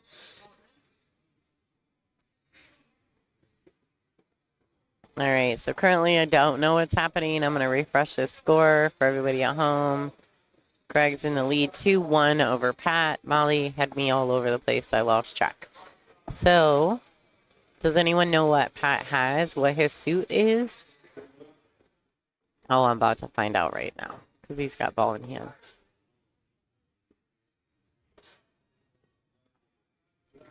Okay.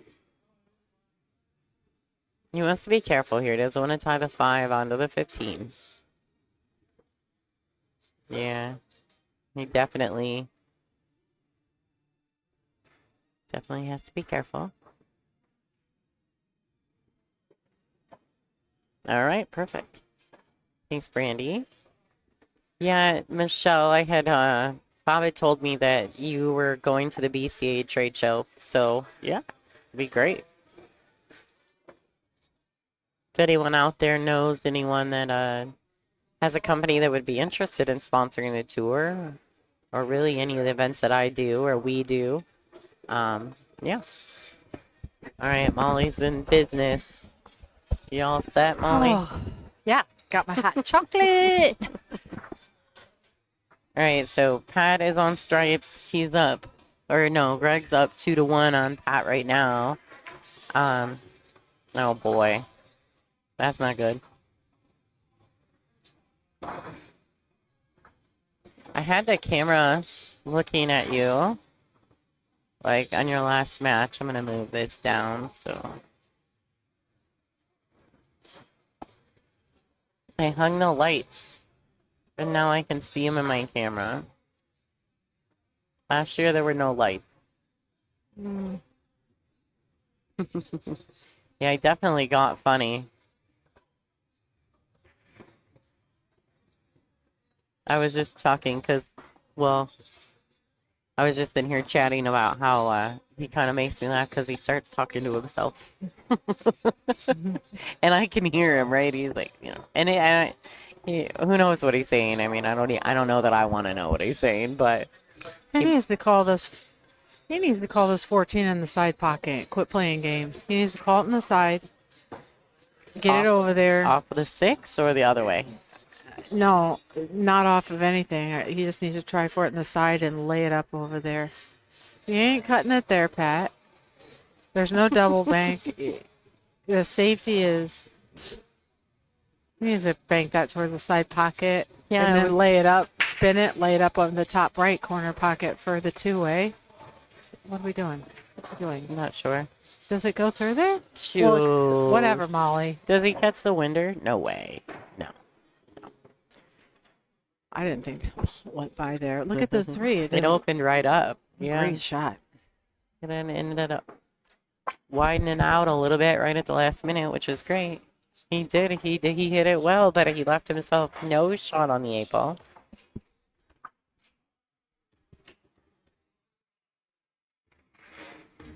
Third diamond with a tip of spin.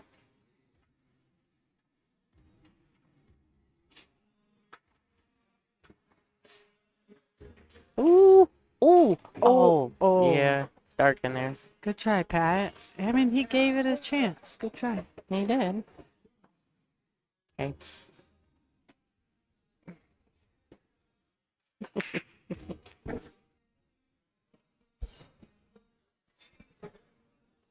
So Lonnie and her partner, who's up there shooting Pat McMullen, they played myself and Jonah Bunch in the 4-team advanced master Scotch doubles, and we played in the finals. And let me tell you what, Lonnie's break was so good it was pissing me off because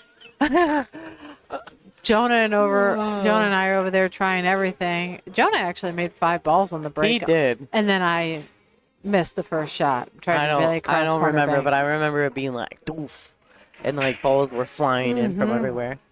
But anyway, so Lonnie and Pat played, and I felt like Lonnie was pretty much MVP over everybody. For you too, because like I kept missing every time I had to use center ball, and I was like, okay, you guys can pay me later.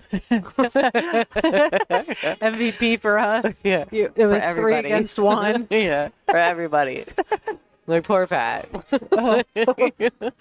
Oh, like I felt like I would like make like a good shot and then I would miss something that was just super easy. You made a lot of good shots. It wasn't really so much that you had to make good shots. You made a lot of good decisions. Oh, sometimes. So let's see here. If he gets this down, it'll be 3-1. Yeah, he'll be 3-1 on Pat. Greg's getting a game too. Yeah. Hey. Is that because he's an advanced player? I'm assuming he must be in the advanced and then Pat is a master. Yes, but Jonah had played him earlier and lost to Greg and said that Greg played almost a flawless match. Oh, nice. Well, Greg, he used to play a lot. That's who put Jonah on the B side? Okay. Yeah. I think I did see that when I was looking through the bracket. Greg used to play a lot. He would come up to Mishawaka, to the Golden Q or Corner Pocket, wherever we played at 20 years ago, and then he kind of disappeared, at least in our area, for a long time, and he's back playing a little bit now, and he is not helpless. No, he actually looks like he plays pretty sporty. And I think they took a player break. And where did they go? Well, that happens. So Jonah's still jamming, right? Jonah's still doing good. He's in the other room playing. He's on the B side, but that just makes him, everybody's like nemesis. Mm-hmm. When you put somebody like Jonah on the B side. Mm-hmm. Exactly. So basically, I'm starting to learn more and more of the people here. This is my second year doing this event. Like now when I come in, I actually like there's some familiar faces other than just, you and Dan and Pat and the people I've known for 20 years. But there's like I'm starting to recognize some of the more regular people that come to the event, which is cool. Looks like Dan Taylor just got a game on John Dixon over there. Yeah, John Dixon's having a good event so far too. Why do I know him though? John? Yeah, how do I know him? John plays out of my bar, Gina's, and I'm sure you've seen him over the years. They're regulars at ACS, VNEA, all that stuff. Oh. Yeah, did he used to have different hair? Like, is his hair shorter now than it used to be? His wife is actually a hairdresser. Oh. She owns her own salon, just like you. Okay, got it. So over the years, I don't know what. Maybe she gave him different color or cut, or I'm not sure. Yeah, I'm not sure either. There's Dennis Hatch sitting on top of the perch up there watching everybody play. I know that Walter said that you're supposed to be playing good, Pat. I'm going to tell your wife. She's in here watching you, so you better act right. Better get up there and play some good pool. Stop playing all them stupid safeties. Pat, Terrible I don't think you're safeties. doing the best you can. I think you need to tighten up a little bit. No more safeties, please. Pull up those britches and tighten up. Get to work, mister. Pat's a great player. He is, too. And when he does a stun shot and winds up with a bank that doesn't go anywhere, I'm just giving him a hard time. He plays great. He's allowed to be off, too.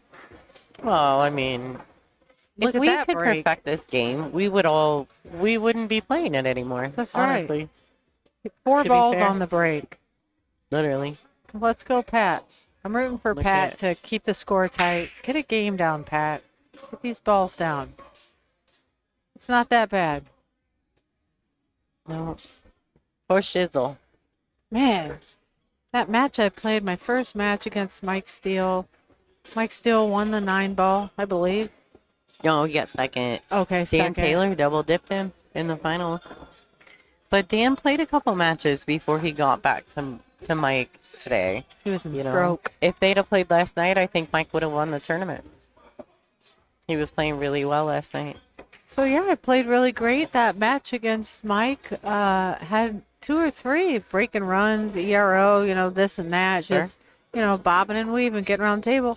And then I turn around right after that and play a set like I hold my cue backwards. What? Shooting with the wrong end. Yeah, what's going on over here? It's crazy how that can happen too. And you would think after playing for 20 some odd years, I would show some more consistency than that, but nope. Sometimes it'd be like that. Hey, Brandy, I think Pat understood the assignment. Yep. You know, you're letting him have it.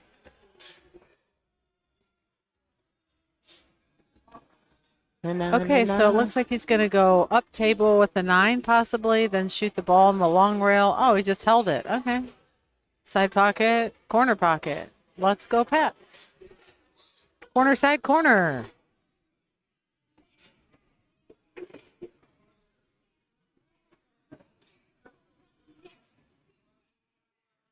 Maybe corner, side, side. It's possible.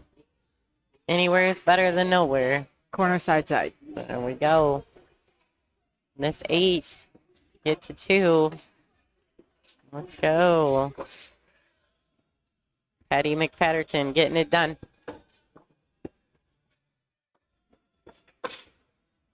Na-na-na-na. Na-na-na-na. That was much better. Yeah, good job. Much better. He stands on the little thing in front of us and peeps over our monitors and gives us a thumbs up. Like, is that better? I may be going to Vegas for the BCA trade show to get the WPBA some sponsors. Yeah, that's Michelle. She's one of our board members for the WPBA. Hi, Michelle. Hey, girl. Hey, girl. Hey. Hey, girl. Speaking of girls, we've got some girls in the house tonight. Yeah. Got playing some scotch doubles. I think they're having a ladies 8-ball event.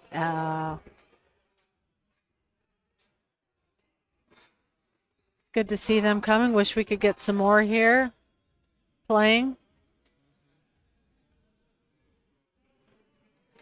Yeah, but this year at least they had a ladies event because I think last year they did not. So it's nice that we're starting to see some promise.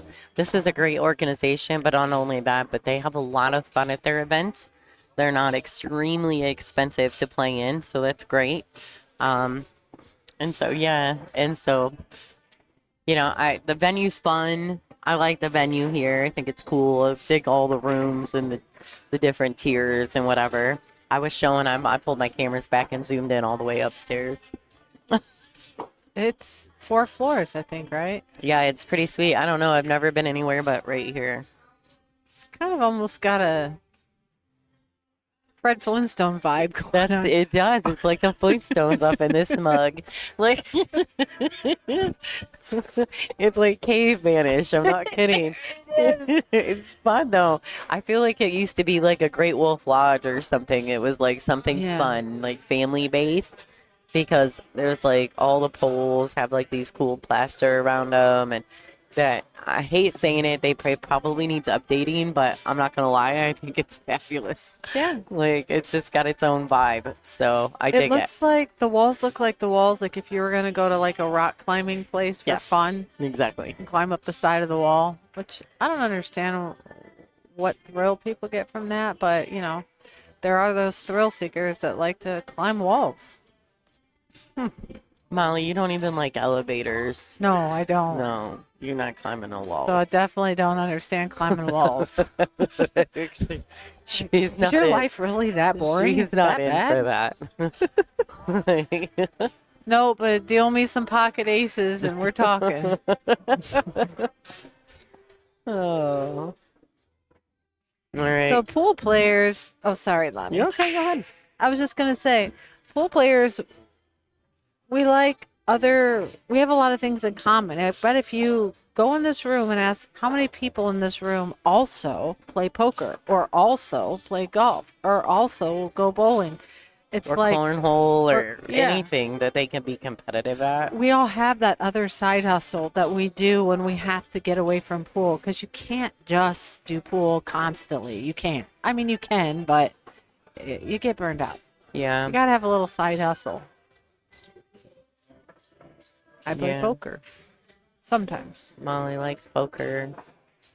Not as much as I used to. It's emotionally more draining than pool.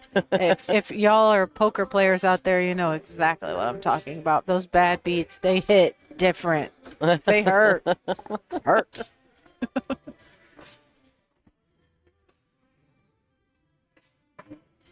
Already got away with that.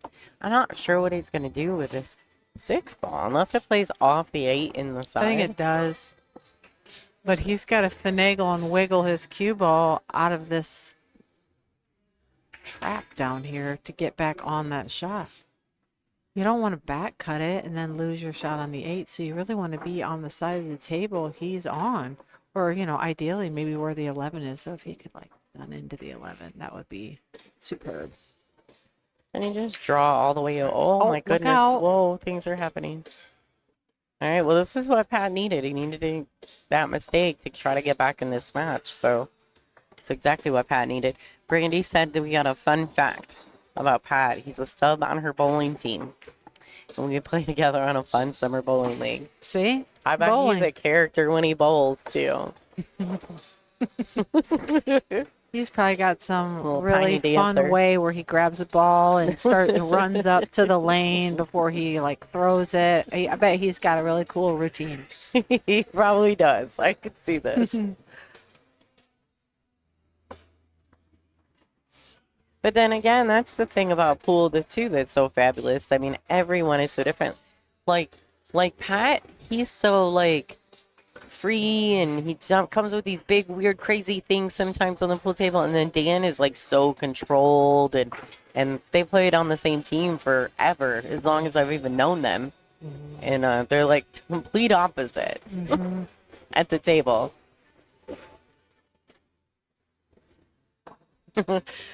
She said he's so competitive, and yes, it's quite a release he's got. So I have this buddy who we used to play in a Friday night bowling league with my husband and I, and then a few other couples that we know. And it was fun for a while until, of course, pool, I had to travel and I had to start getting subs. But we have a friend of ours that he goes all the way down to his knee as he releases the ball. All the way to his knee. Crouching? No, to his knee. I don't understand what I you're don't know saying. how. So, when he goes with the ball and he goes to throw it, just as he goes to throw it, he drops down onto one knee. It's wild. I don't even know how he doesn't smoke the floor with the ball.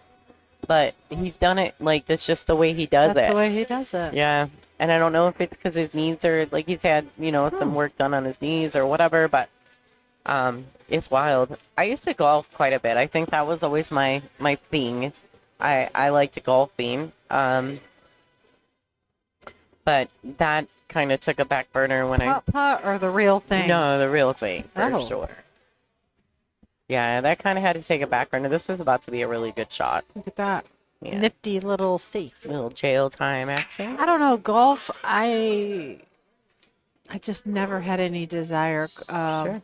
But I know a lot of pool players, that's their release. That's their other hobby. And actually some pool players turn into fantastic golfers. Yeah, John Schmidt is a fantastic golfer. I think he had he was borderline close to being able to go pro at one point. Corey Doole's another great golfer. So yeah, I mean, I think pool players, we just have this competitive nature about us. So anything we can compete at, we're going to try. Yeah, mine's called Catan. Hello. I'm backing off of poker because it's too heartbreaking and too expensive to lose. And instead, my competitive go-to now is a game of Catan. It's very strategic. It's a board game where you accumulate a bunch of cities, and basically you try to decimate your opponent and get to 13 points before they do. It's the same thing. You're trying to get somewhere before somebody else gets there. She's like, you're trying to decimate someone. Really? It gets Can ugly. you guys tell she's competitive? It can get ugly. I used to play a lot of that dice or that 10,000, those kind of games. I didn't mind those so much. Those are fun. My friend Amy taught me how to play Catan. So I go to her house and game over there with her 6 or 7 hours a couple nights a week. My husband has accepted that. He's like, yeah, there she goes. But she's such a good player. She's actually better than me. And I don't know. I don't like losing, but he's better than me. I gotta get better. It's hard. It's tough. There's anger. There's crying. There's hugs. Oh my God, Molly, that's a lot. There's no crying. I was just joking. There's no crying in Catan. No. We call it our Katanathon night.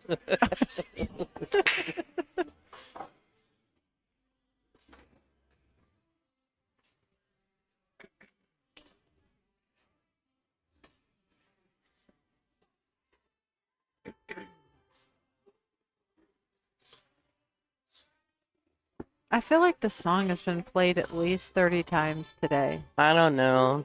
Somebody needs to let go of Halsey. Let that girl go. Man. I have no idea who's playing it. There were a few songs, like somebody played a Bruno Mars song like over and over and over again while we were playing. I was like, my gosh. They're trying to put themselves in a trance. Brutal. Brutal. All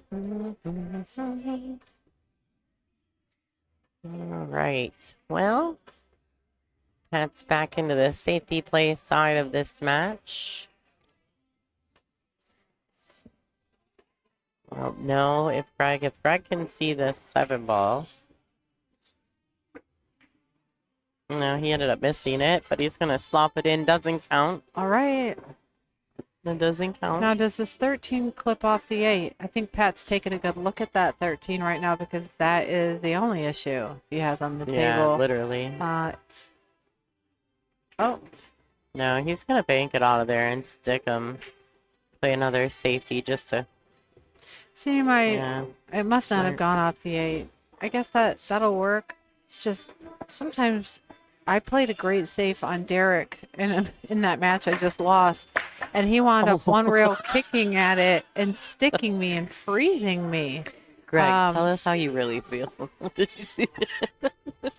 He wound up like, freezing "All right, dude, I'm me done." between a couple of balls, and he's like, "You're just not getting any rolls, Molly." I mean, it was super unlucky, super like kind of gross.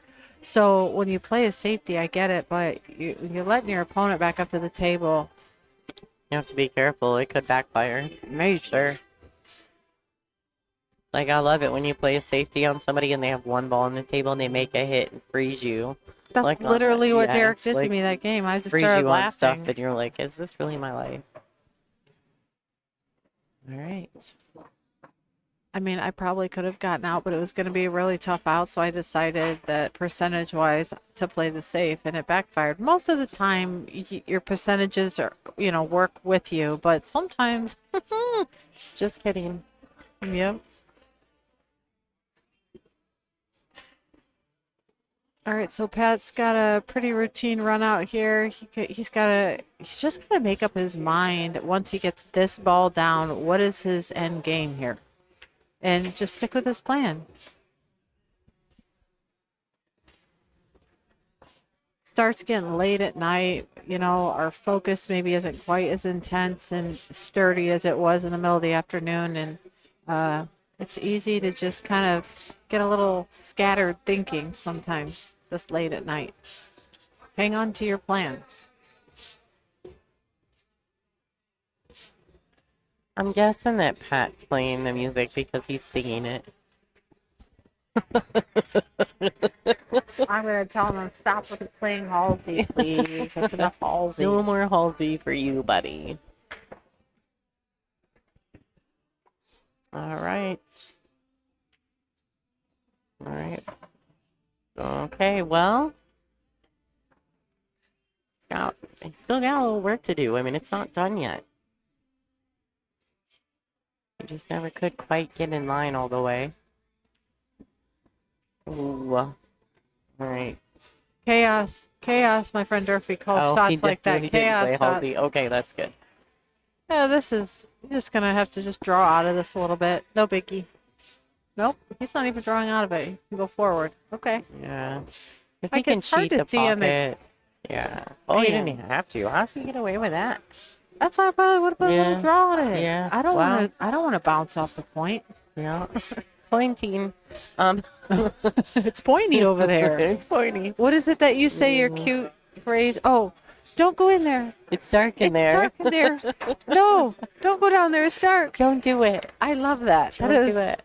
If that was your original, you should like get that copyrighted. Don't go in there. It's dark in there. Mm-hmm.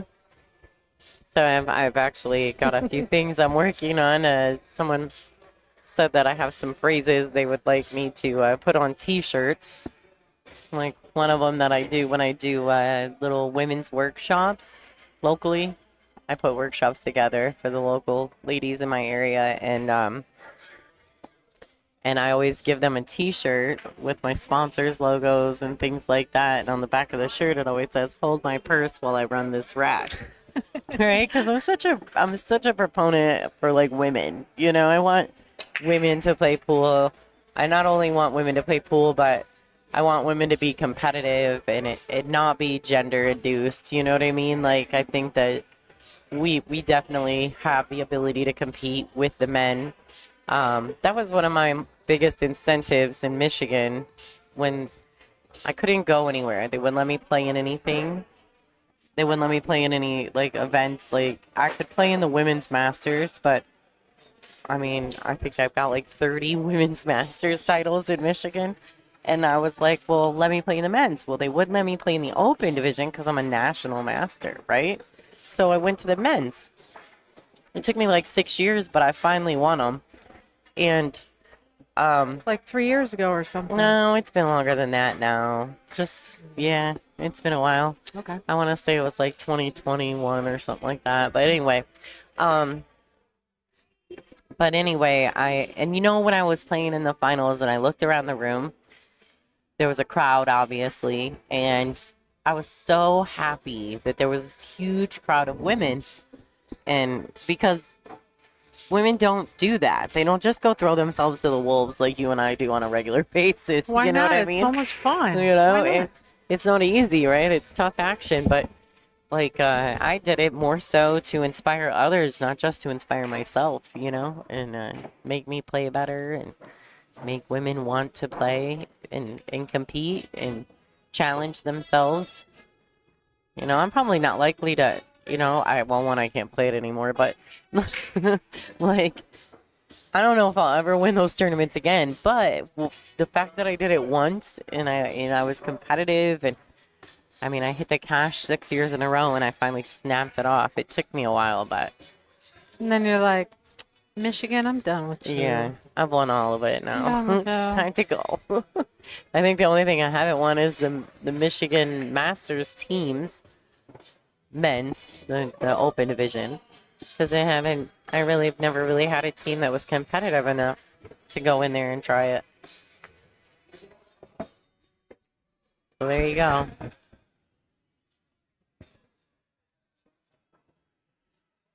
All right, well, what do we do here?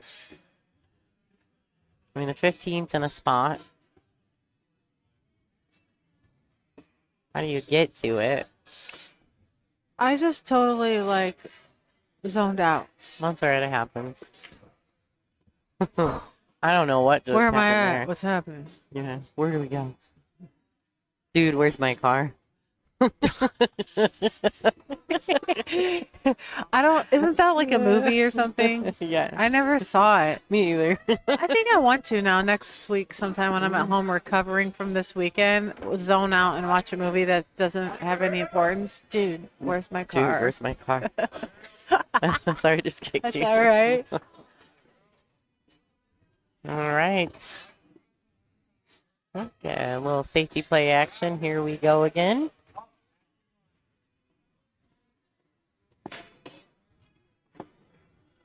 The tables for this event are brought in from Midwest Productions. John Stitch and his crew, they bring in the tables every year. They also take them to Michigan and the VNEA International Championships as well as ACS Nationals. If you need any tables brought in for an event, those are your people. Check it out. I've just got a random thought here. When I was listening to what you were saying a couple minutes ago about the men and the masters and all that. I'm just going to put this out here.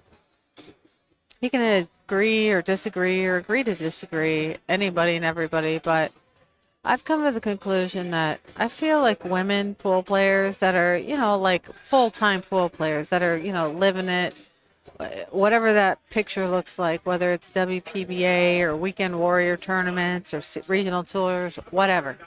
The ones that are out there getting it, that are putting in the work, that are, this and that. I think, at least right now in this season of my life, that women that are doing that work harder than men that are doing that. I said Yeah. it. I said it. It's out there. It's out It's there. out there. I said it. You think the women work harder? I didn't say that the women are better. No, I that said they they work work harder. Mm-hmm. And I might feel differently another year, another time, but right now that's where I'm at. I feel like women work harder. I'm not having a pity party for women, because we might have biologically or chemically or anatomy wise, whatever, we might have some challenges that maybe the average male may not face. I'm not going to get into all that. But with that being said, I think women work their butts off, and I think that they deserve for people to know that. Well, I This think game is too, hard. This game is hard. it's really hard. It's hard. And the women's game is elevating, and it's getting harder, you know. The talent pool is getting deeper, and the women are realizing that if they want to be great, that they do have to do that work. Oh, poor guy, he's just not getting anything rolling ever since that. So are you saying Safety that's one of those exchange- momentum exchange. thingies that you were talking about? Yeah, it's wild how that It did a will work. 180. Yeah, so basically, it's the world is crazy in pool right now. There's so many great events and so many opportunities for every skill level. I mean, you've got leagues that you can get involved in. And these league organizations, they also bring you these fun events that you see right here. These are great amateur weekend warrior state championships.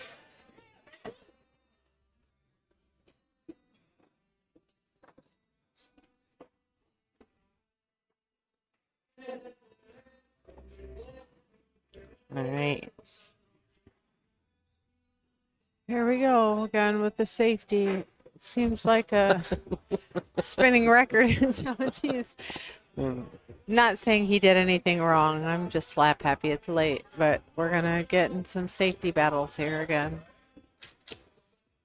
Greg's got himself trapped up, so well. And then he gets, I almost feel like he shoots one out on purpose so that Pat can't put him in the safety jam and stuff ties back up. Or he scratches or something crazy. Like, definitely momentum shift. He's just getting ready to get safety again because Pat's not going to lighten up any.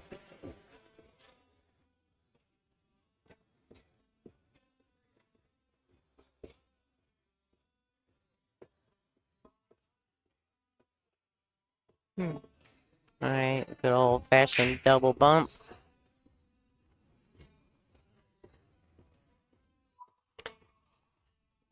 Did you ever find a nail file? I forgot about it. Oh. That Oh, one. bad. It's okay. I done broke all mine. These ones hurt, too. Look how far back they ripped. Both of them did. Yeah, I know that they one hurt. especially. I keep catching them in the sliding doors on my room. Oh, All right, so ball in that hand. that was a disaster Yeah, because be a problem. it untangled up a couple balls that were still, yeah.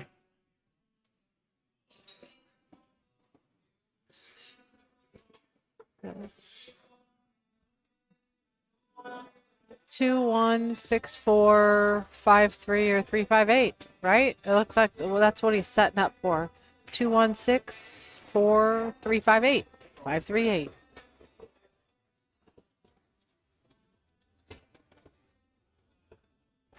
I mean, yeah. I don't know if the one goes. It sure looks Yeah, like I it. think it 2, does. 1, But he's 6. got to do it from here, I think. Yeah, I would agree with you. I think that's what he's doing. Sure.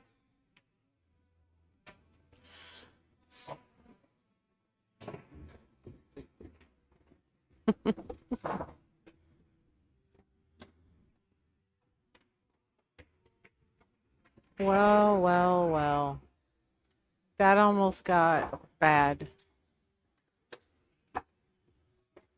Now he's got to have a little extra work to do to be careful with those two balls by the rail and the 8, but should be okay.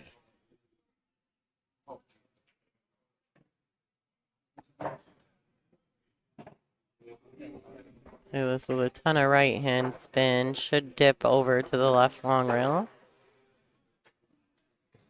Look out. Oh Uh-oh. boy. Oh, snap, crackle, pop. We've all done it, Pat. And every time we're just like that. That's impossible. How could it happen? How did it get in there? Oh, how often though? It really does happen. It does. It's so annoying, but it really does. Pool can be such a helpless feeling. Mm-hmm. It definitely is. All right, this is going to put him on the hill. He's getting a 1-game spot. He has to go to 5. That should get him to 4.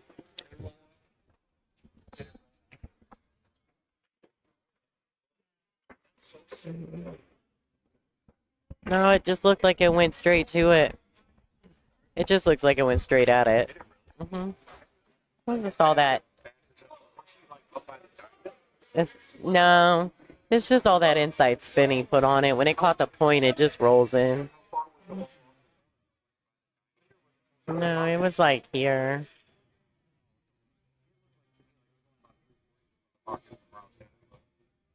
It didn't. This view's a little more deceiving than looking at it live. You know what I mean? All right. And all the things happening around us. People are like, whoa. Referring to all the spin, and someone had said they didn't know. Like maybe the table rolled or something, but it didn't.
It's always bad timing.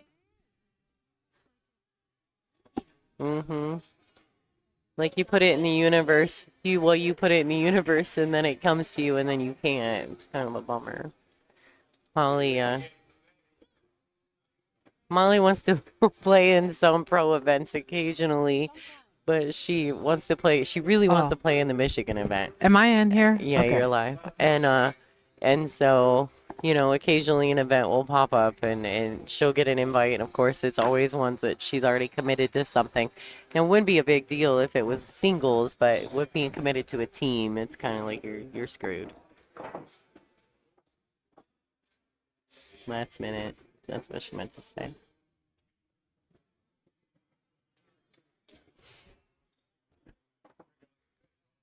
She wants to go to Michigan so bad. She's like, that's the one. But Well, it's a tough one, right? Because everybody wants to go to my, Spring Eagle. I know exactly. It's like, why does that have to be the best one? My husband can Because it's in go. Michigan, duh. That's why it's the best one. No, I'm just kidding. But seriously, like, Molly Monster, that's what I call her. That's my girl. Like, she's got the skills to be able to play on tour, but it's not a full-time gig for you either. And that's tough. I admire the women that do that. It blows my mind. That they're in the grind. The Emily Duddies, the Caroline Powes, the help me out here. Who else we got? The girls that they're going to every single one, and they're doing the traveling, and Me I too. admire that. Does Sarah Miller still do Yeah, it? she still plays in most of them. Yeah. I always like Sarah. I like seeing her, but I admire all that. But yeah, I don't want to do that. I don't want to be gone all the time doing that.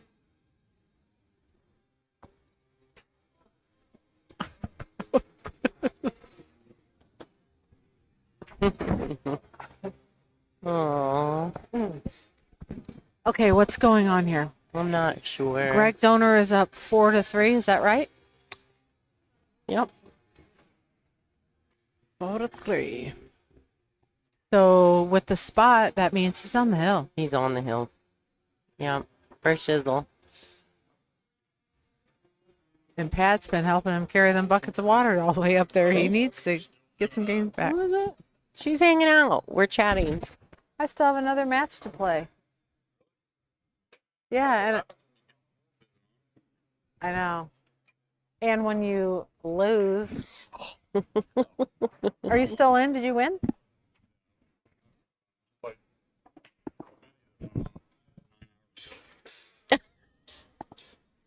You played in a mini that's still going? Like 8 people and 9 hours later you're still playing. Oh, it's brutal. You like, give me my 50 tomorrow. Oh, that's good. Yeah, let's check the bracket, Molly Monster. Here, let's look at the bracket. I have one more. How did you not have one more? Oh, wait, that's not what I wanted. We're gonna try to go back and see Molly's. You can't go to bed yet. Like, I'm stuck. Oh, sorry. 9 a.m. Tonight, I do not. No, you play at 9 a.m. Molly's doing the happy dance over here. Bye. Get some sleep. I'm gonna put the booth cam on. You better be careful. Watch, she's gonna do the dance. She's all happy now because she doesn't. Well, then it's not touchscreen. Hi, Nick or Jason. Okay. So I'm good till 9 a.m. Jeff Bynack or Jason Schuth. That's Yeah. who you play tomorrow. Okay, 9 The winner a.m. of that. Sweet. Yeah, so it looks like they're gonna knock it down. I am not mad, y'all. Not gonna lie, I'm so tired. I could totally just go snuggle up in my bed and watch TV. We're going to finish this match, though, right? Yeah, we're gonna finish this match. Okay. Yeah, for shitzel. Look at this shot. What a good shot. We didn't give him much reward, but what a good shot. Actually, though, if he rolls this into the left side, he can come down here and maybe shoot 13 in the same side. If he doesn't, the 7 doesn't come into play. Yeah, think for sure. Either way, it's these side pocket shots on valley tables are no joke. No, they're brutal. Well, and you can't punch anything into them. It'll just spit it back at you. And what he would probably want to do with the shot would require speed. So this is yuck. You know what wouldn't be a bad shot is just rolling it down, calling it off the 5 ball. What is that ball? No, that's not the 5. That's the 3. The 5's right there. Yeah. The camera view looks different than I'm looking right at the table. Yeah. Real life. It almost looks like if you Well, the hit camera's about way up there, so we're looking. looks It's like like if you hit bird's a eye quarter view. of the 3 ball, it would go in off of it looking Sure. at the table. Sure, I actually agree with that. It's either that or he could just completely duck. He could just duck and go freeze behind the 8. Yeah, but the Yeah. 6 is right there, so I just feel like that's never gonna work out well. Not if you don't freeze it on it, you're dead. Mm-hmm.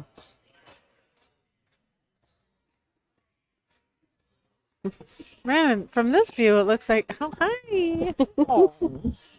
I missed Molly. I don't get to see her often anymore. We played on teams, and Yeah, like once a year or twice a year is I all I get to know. see you. we need to find another ladies doubles tournament. If you guys are out there, start another ladies doubles tournament so Molly and I can come play. Yeah. She's have my fun. little 8-ball specialist. Yeah, and we're terrible, just so we're clear. Why do you want to 'cause- play with me then? Well, because I love you. I don't really care. I feel like we both feel like we're always out of line because she's a lefty and I'm a righty. So she thinks I leave her bad all the time, and I think she leaves me bad all the time. But really, we're really in line. We're just in line for someone else. Yep.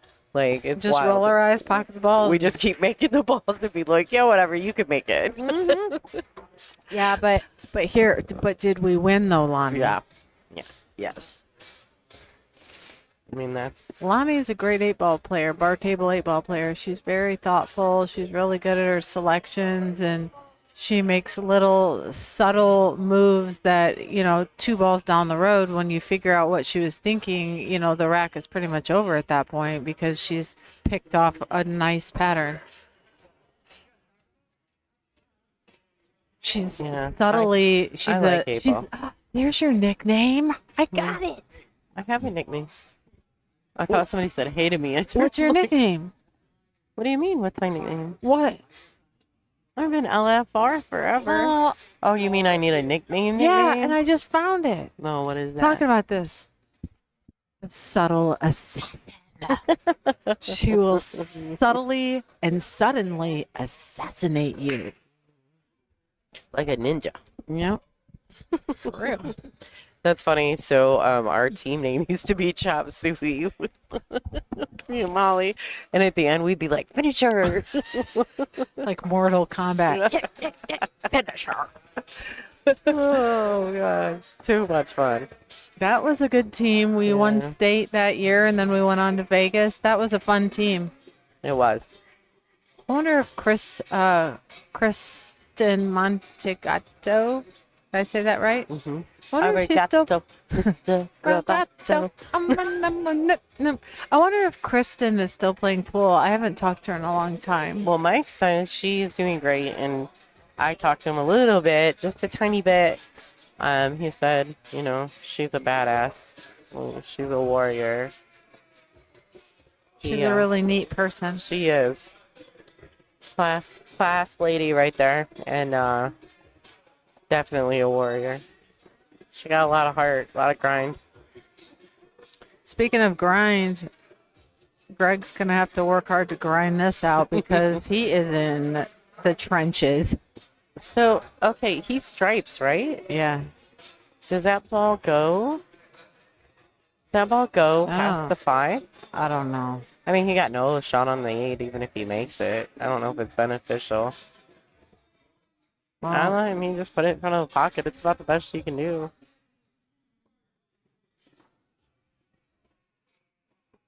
I don't know.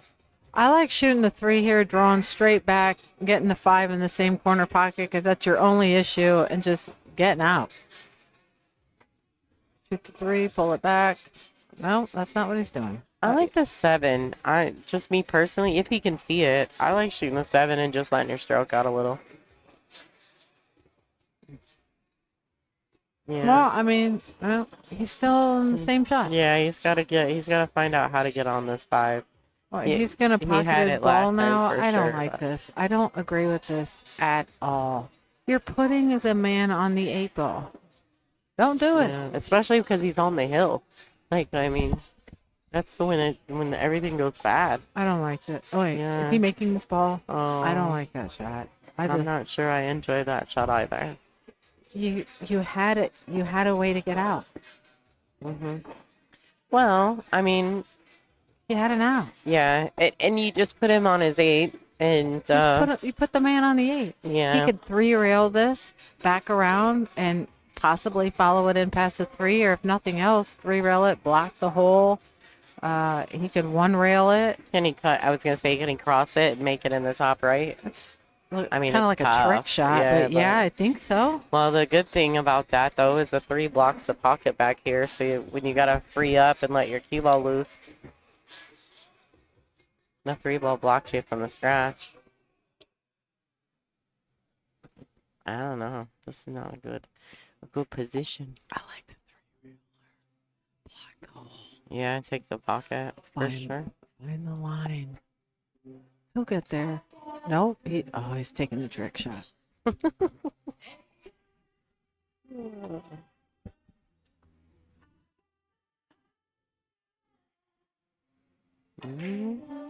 That's gotta hurt. Oh, when he wins. Oh, shoot. This is no bueno.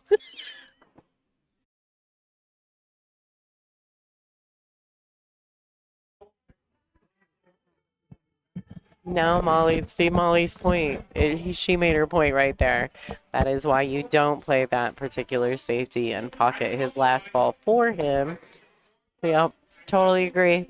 So that is the end of the road. It for was a Patty very low McPatterton. percentage shot, but nevertheless, it was a shot.